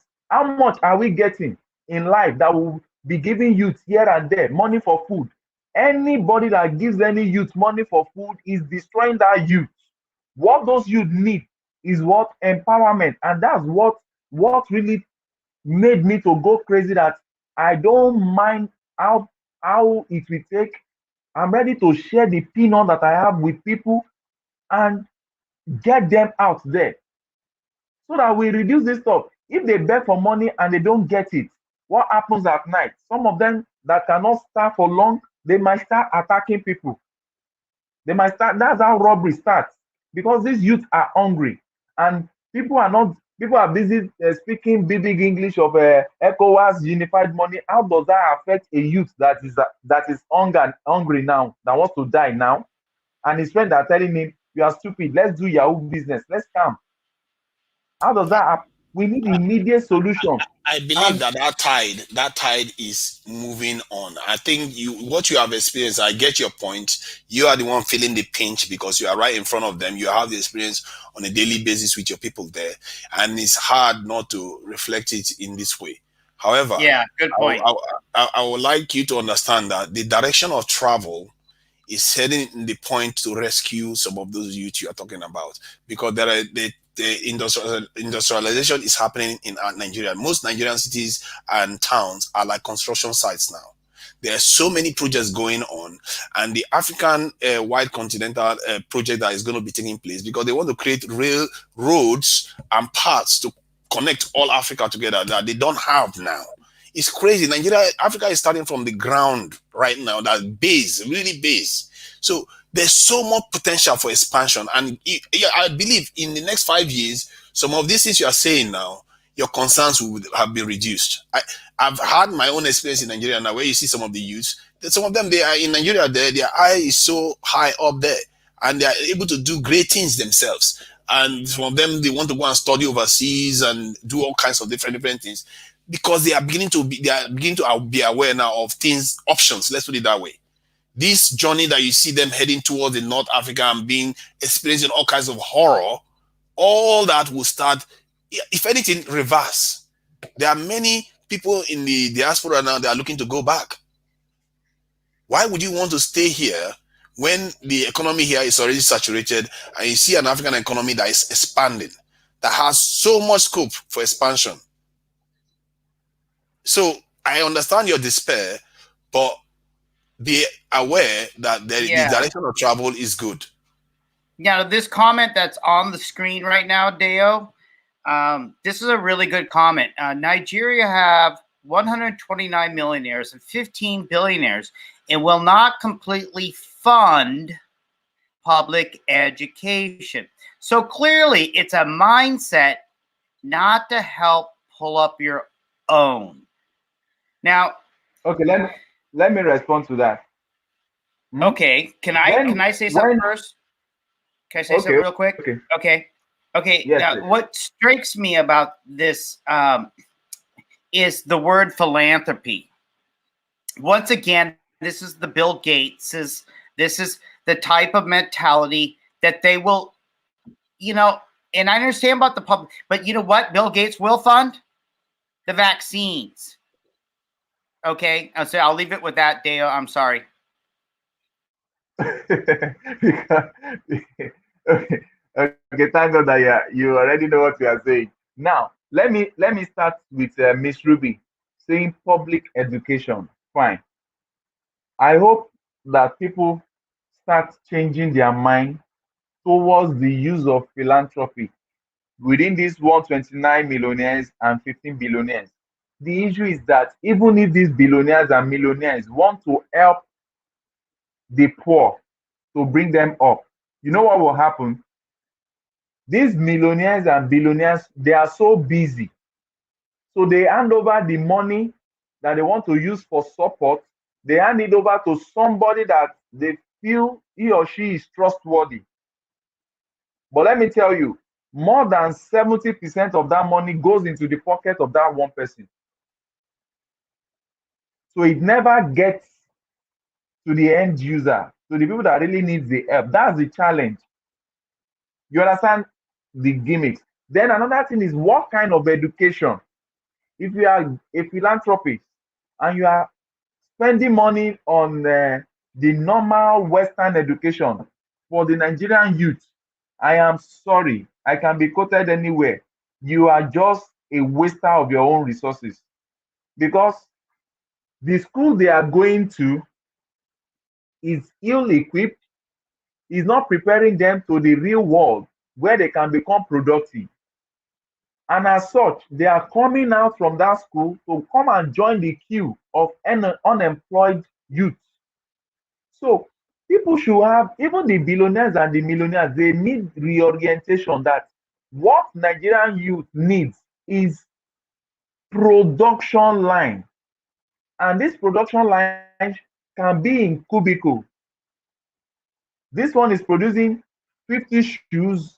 In the next compound, you have like 300 other youths on a street producing 50 shoes. 50 shoes that times 300 youths. You know the numbers we are having. That is what these people need, and they need a system to market their products out. Thank God this is where Cost from Africa is assisting us.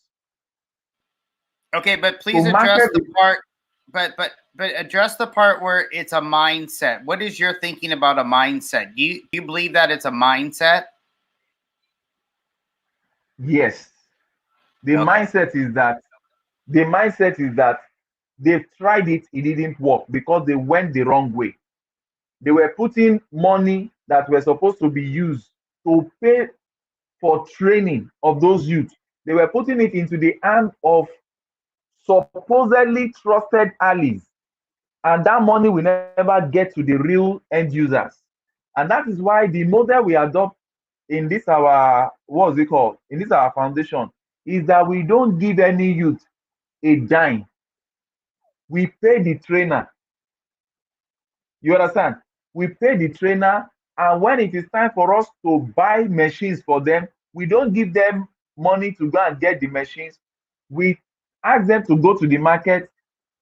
They do a video that they are with the machine sellers. We pay the machine sellers. So you cannot divert our fund, because these are just funds from people that are struggling. We don't have billionaires, we don't have millionaires amidst us yet. We are just people that are doing our work little, and we are keeping some naira, a small amount of naira, bring it together to assist. If these billionaires and the likes work in this pattern, then the best will come out. But so many of them now, they tried it didn't work, so they've closed their mindset that they are not going to help anybody again. So it's a mindset issue. I think from my point of view, many of these billionaires and millionaires are doing quite a lot on their own. And there's only as many hours in the day available to occupy them with so many ideas. Okay, when you say that, are you saying that they're doing it in the positive thing? Are you saying, oh, because there's two sides of that. I mean, you could be just generally saying that, like, okay, they're doing things that are constructive, or I mean, are you saying that they're actually doing something positive, is what you're saying? Oh yeah, many of them are doing something positive, like Dangote now. Dangote is building a refinery, he's selling cement, rice, and all the rest of it. He owns a lot of important companies in Nigeria. There is this innocent guy that manufactures vehicles in Nnewi, and now is he hiring the locals of the area? Yes, yeah. All these people are hiring locals, and the innocent guy is all local. He makes all kinds of different distinct products. So there are so many people in Africa. That's why I keep saying these things. When we say some of all these negative things, we have to remember there are angels on the ground doing a lot of good work. People in the midst of all this desperation who keeping the roof up, and if we don't commend them, then all we keep singing, highlighting is the negative. It's like, in the West, when they were talking about the extremists in Islamic world, they forget that there are also moderates. You can't keep promoting the crazy ones. How about the good ones? They deserve their praises too. Why are we not praising those ones? So my take from all this is that, yes, there's some element of mindset that needs to change even further. Because we don't practice in Africa, we don't have the idea of group economics. And this is what is happening now with this African Free Trade Area that is changing these things. We don't practice group economics at all. Even the Black community never does. And hey, wait a minute. Wait. Deo had a show last week or a couple of weeks ago, and he had the guy who's got the doctor who's an economics guy, and they're working. Hey, people are working, like you said, they are working from the grassroots level. They are. And Deo, tell us about the doctor in the Army and a little bit more about that, because you might have a decent amount of people listening right now. And let's get those likes up, folks. Make sure you share this also, please. This is very important. This conversation has been great and enlightening, and I've totally enjoyed it. But let me get back to the gentleman. I'm sorry to interrupt. No, it's okay. So the mindset change that is needed in terms of group economics is for us to start pulling our resources, because what Africa lacks right now is control of strategic and important industries. We don't because most societies require certain basics to be able to function. They need to be able to manufacture electronics. They need to be able to manufacture mechanical parts. Because this is a world of technology now. And Africa generally is not fully equipped to do that yet. And we need to start pulling our resources together to start acquiring some of these strategic industries. We should be acquiring cheap manufacturing industries. We should be able to be making our own motors. I know about people that actually manufacture tires in Africa. But would you be taking money from China for robotics if you could? You will, because you see, it's not up to them now. What will happen is, if you have the money, you buy a company. When you buy a company, you take all their intellectual property rights and their workers and all the rest, and you channel them to do whatever you need them to do. Because there are 1,001 companies in China that manufacture these things. There are paths to growth, and that mindset, we need to start changing it. Because we don't have to start from ground level where you have to train every African to be a master in microchip manufacture. No, buy the company. That's what the Chinese did in the West. You notice that they were buying up a lot of companies in the West to build their own industries. So this is how, when you have the resources, you buy what you can buy. That is why money is useful. And we, in the African American community alone, they have a spending power of 1.something trillion a year. They don't harness it. That's the lack of group economics. If we start harnessing this group economics, we will be able to buy any industry we want and say, okay, you put yourself in, transfer one of your headquarters to Congo, and you go to South Africa, manufacture this, do this. Before you know it, the African continent is going to change. And I actually believe these things are on the ground right now, because Dr. Arekana, she is actually heading one of the projects to bring resources together to contribute to building large infrastructures in Africa, because she deduced that this large infrastructure that they want to build in Africa, like all those railroads across the continent, they have such a gigantic project that if you hand it over to non-African countries or non-African companies, what will happen is that you're just enriching them like to crazy levels. because these people are going to build such gigantic projects that they're going to be so rich and powerful from it. That why are our people not doing these things? Where are the African Americans that own construction companies to come and do these things? So, and to do them, right, right, and not only that, they become what they call properties of the state, and they can actually sell them off to another foreign country, if I'm not mistaken. Exactly, because it's so massive. So one of the things you want to do is decide that, okay, I will give preference to African companies. I will give preference to African American companies, even if they make mistakes, but let them make the mistakes and grow from there. This is how the world works. The Chinese people gave their companies chance to build. Until now, they are building. They can build a building within 48 hours. That's skyscrapers within 48 hours. These people. So, and Africa has a population of 1.3 billion right now and growing rapidly. They have the ability to be able to harness some of these resources. We have so much potential. Right. And so what does it come? It really comes down to these beautiful mineral rights that all the other countries want from your country. Is that not correct?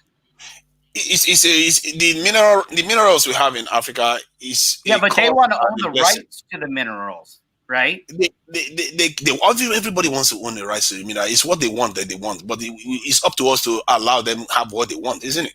So. That's got to change then immediately, right? It will have to change, but the way it will change is when you have people to replace them. You can't just say, I want to change it. Then who is going to replace them? Do you have anybody to buy minerals? Or what are we going to do with the mineral? What's the company that is going to process these minerals in Africa? You have to generate the industry to compete with those companies. This is how the Chinese did it, because you had Rolls-Royce, you had all these companies and TV like Sony TV and Toshiba and all the rest. They were all still around. But when the Chinese companies started manufacturing their parts and they found out it was cheaper there, before you know it, the Chinese companies started making their own and competing with them. And before you know, you have Huawei or Huawei company or whatever they call them, Alibaba and all the rest of it. All of them are out there competing with other companies all around the world. That is the kind of model that Africans can follow to. And I believe Africans can even move faster, because the situation that the Chinese were facing, they had a lot of limitations. There was no internet then. There was none of the connectivity that you have all over the world then. Now we have that. Yeah, so does this circle all the way back around to the Western attitude of running the show then? Is that the truth?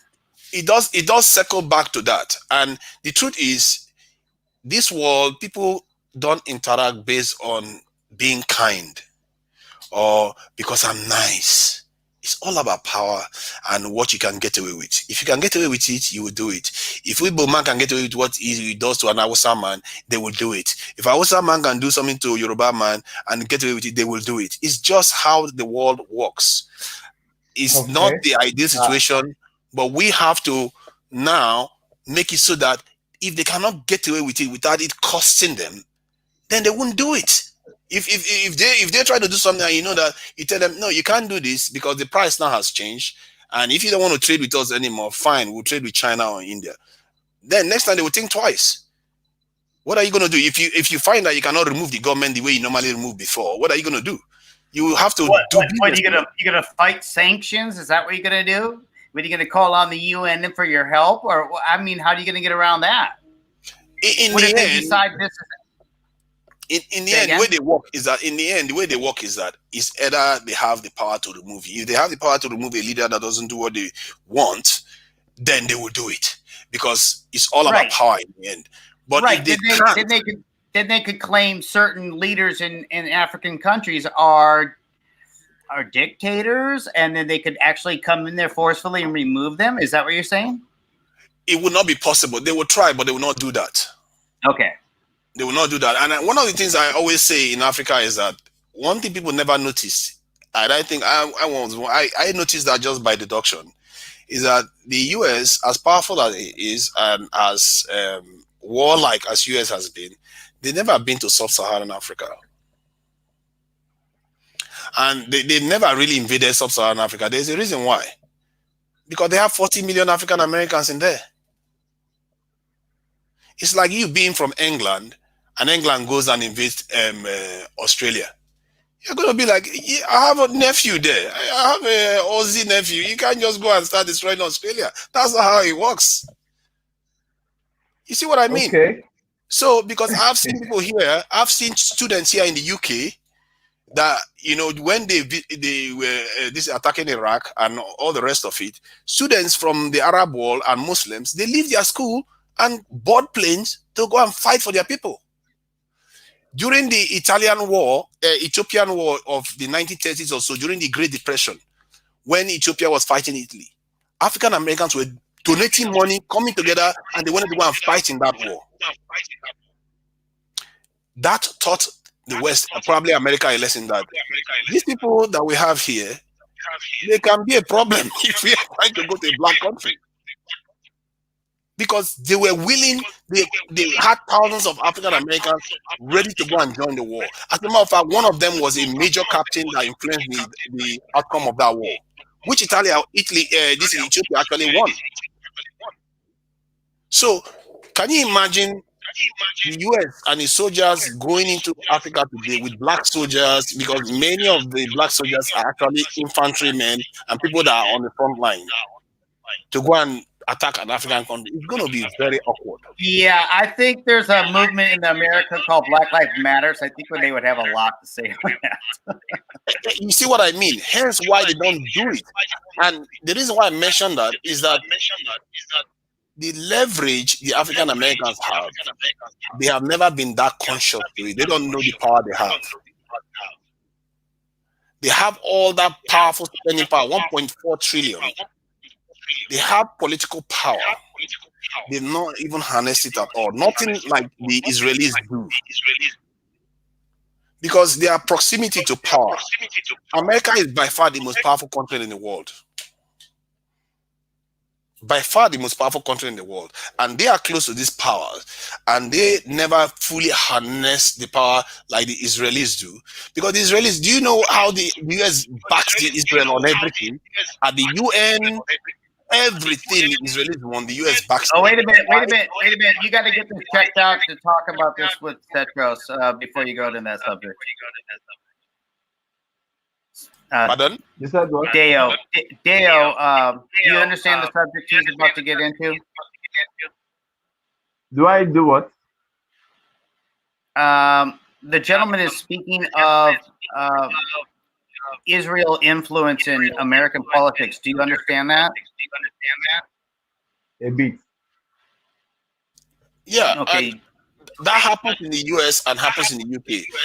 If you saw what happened to Jeremy Corbyn here in the UK, they use anti-Semitism to beat the Labour Party to submission, basically. Because if you have people in corridors of power and you don't leverage them to get what you want, then what is your purpose of existence? And the way I look at it is that the Israelis are doing what is good for them.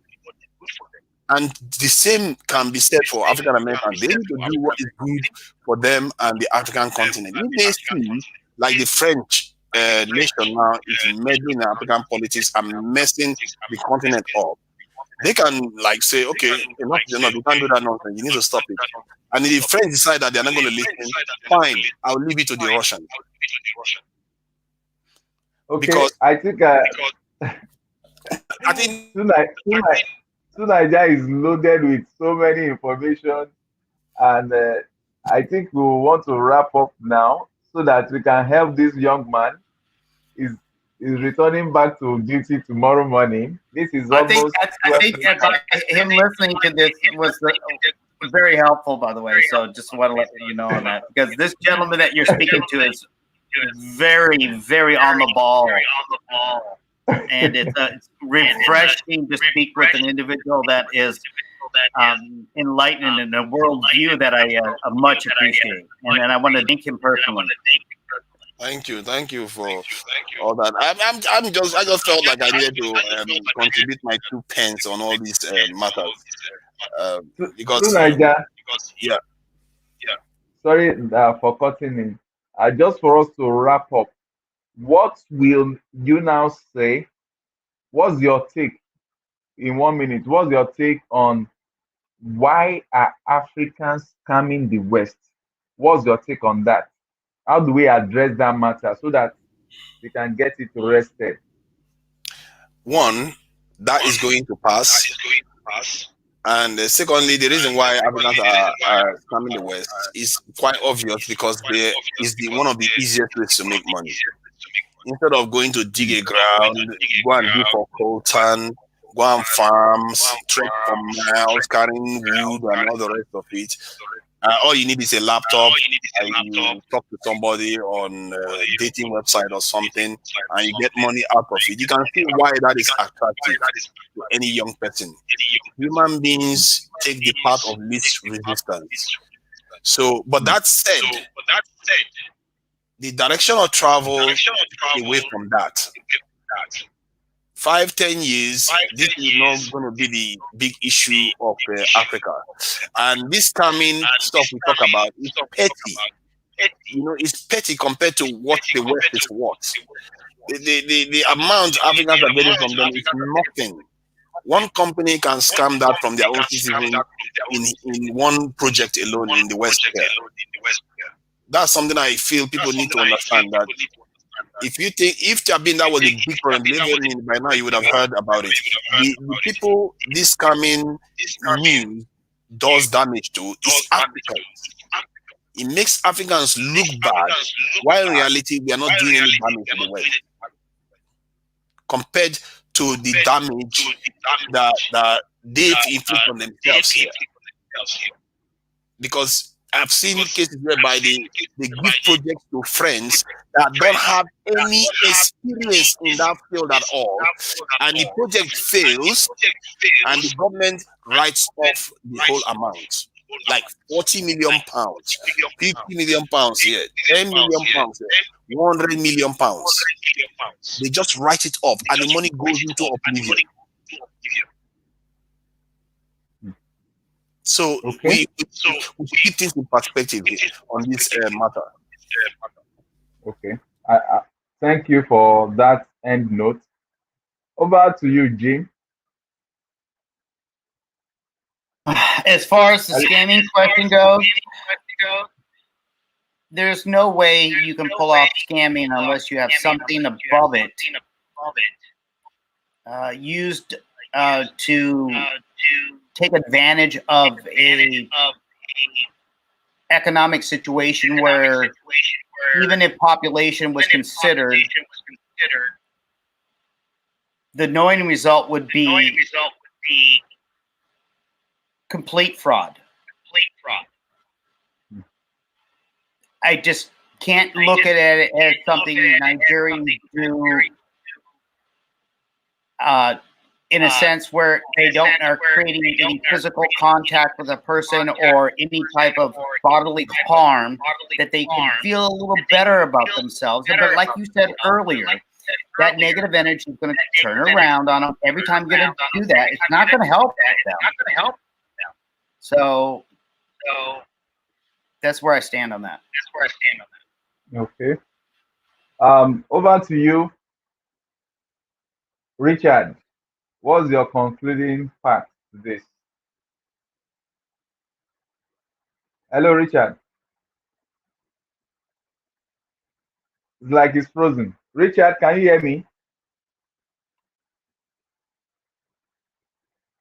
The mic is mute. Okay, he's on now. All right. So, yeah. Yes.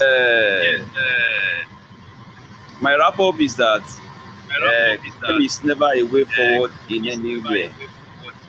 The problem in Africa right now is that when those that took to crime are making peace, so people that choose way of education and that don't make headway in life. So the upcoming the children rather, they look to the ones that resort to crime and be making headway rather than the educated for themselves part of the day. In a nutshell, crime is never the way forward. Crime, I don't think we are actually going anywhere. Okay. Thank you very much. So to conclude this talk, my own take is that irrespective of whatever challenges we are passing through in life, doesn't give us the opportunity to say, oh, I'm taking to crime because I'm going through challenges. Maybe one of these days I will do a video to really show the world what I've been through. I've been through hell. But instead of allowing strange circumstances to change you to be a monster, you can actually end up as a blessing to the life of others. Because if you are into scamming, just know it that two persons want you dead. The people you are scamming want you dead.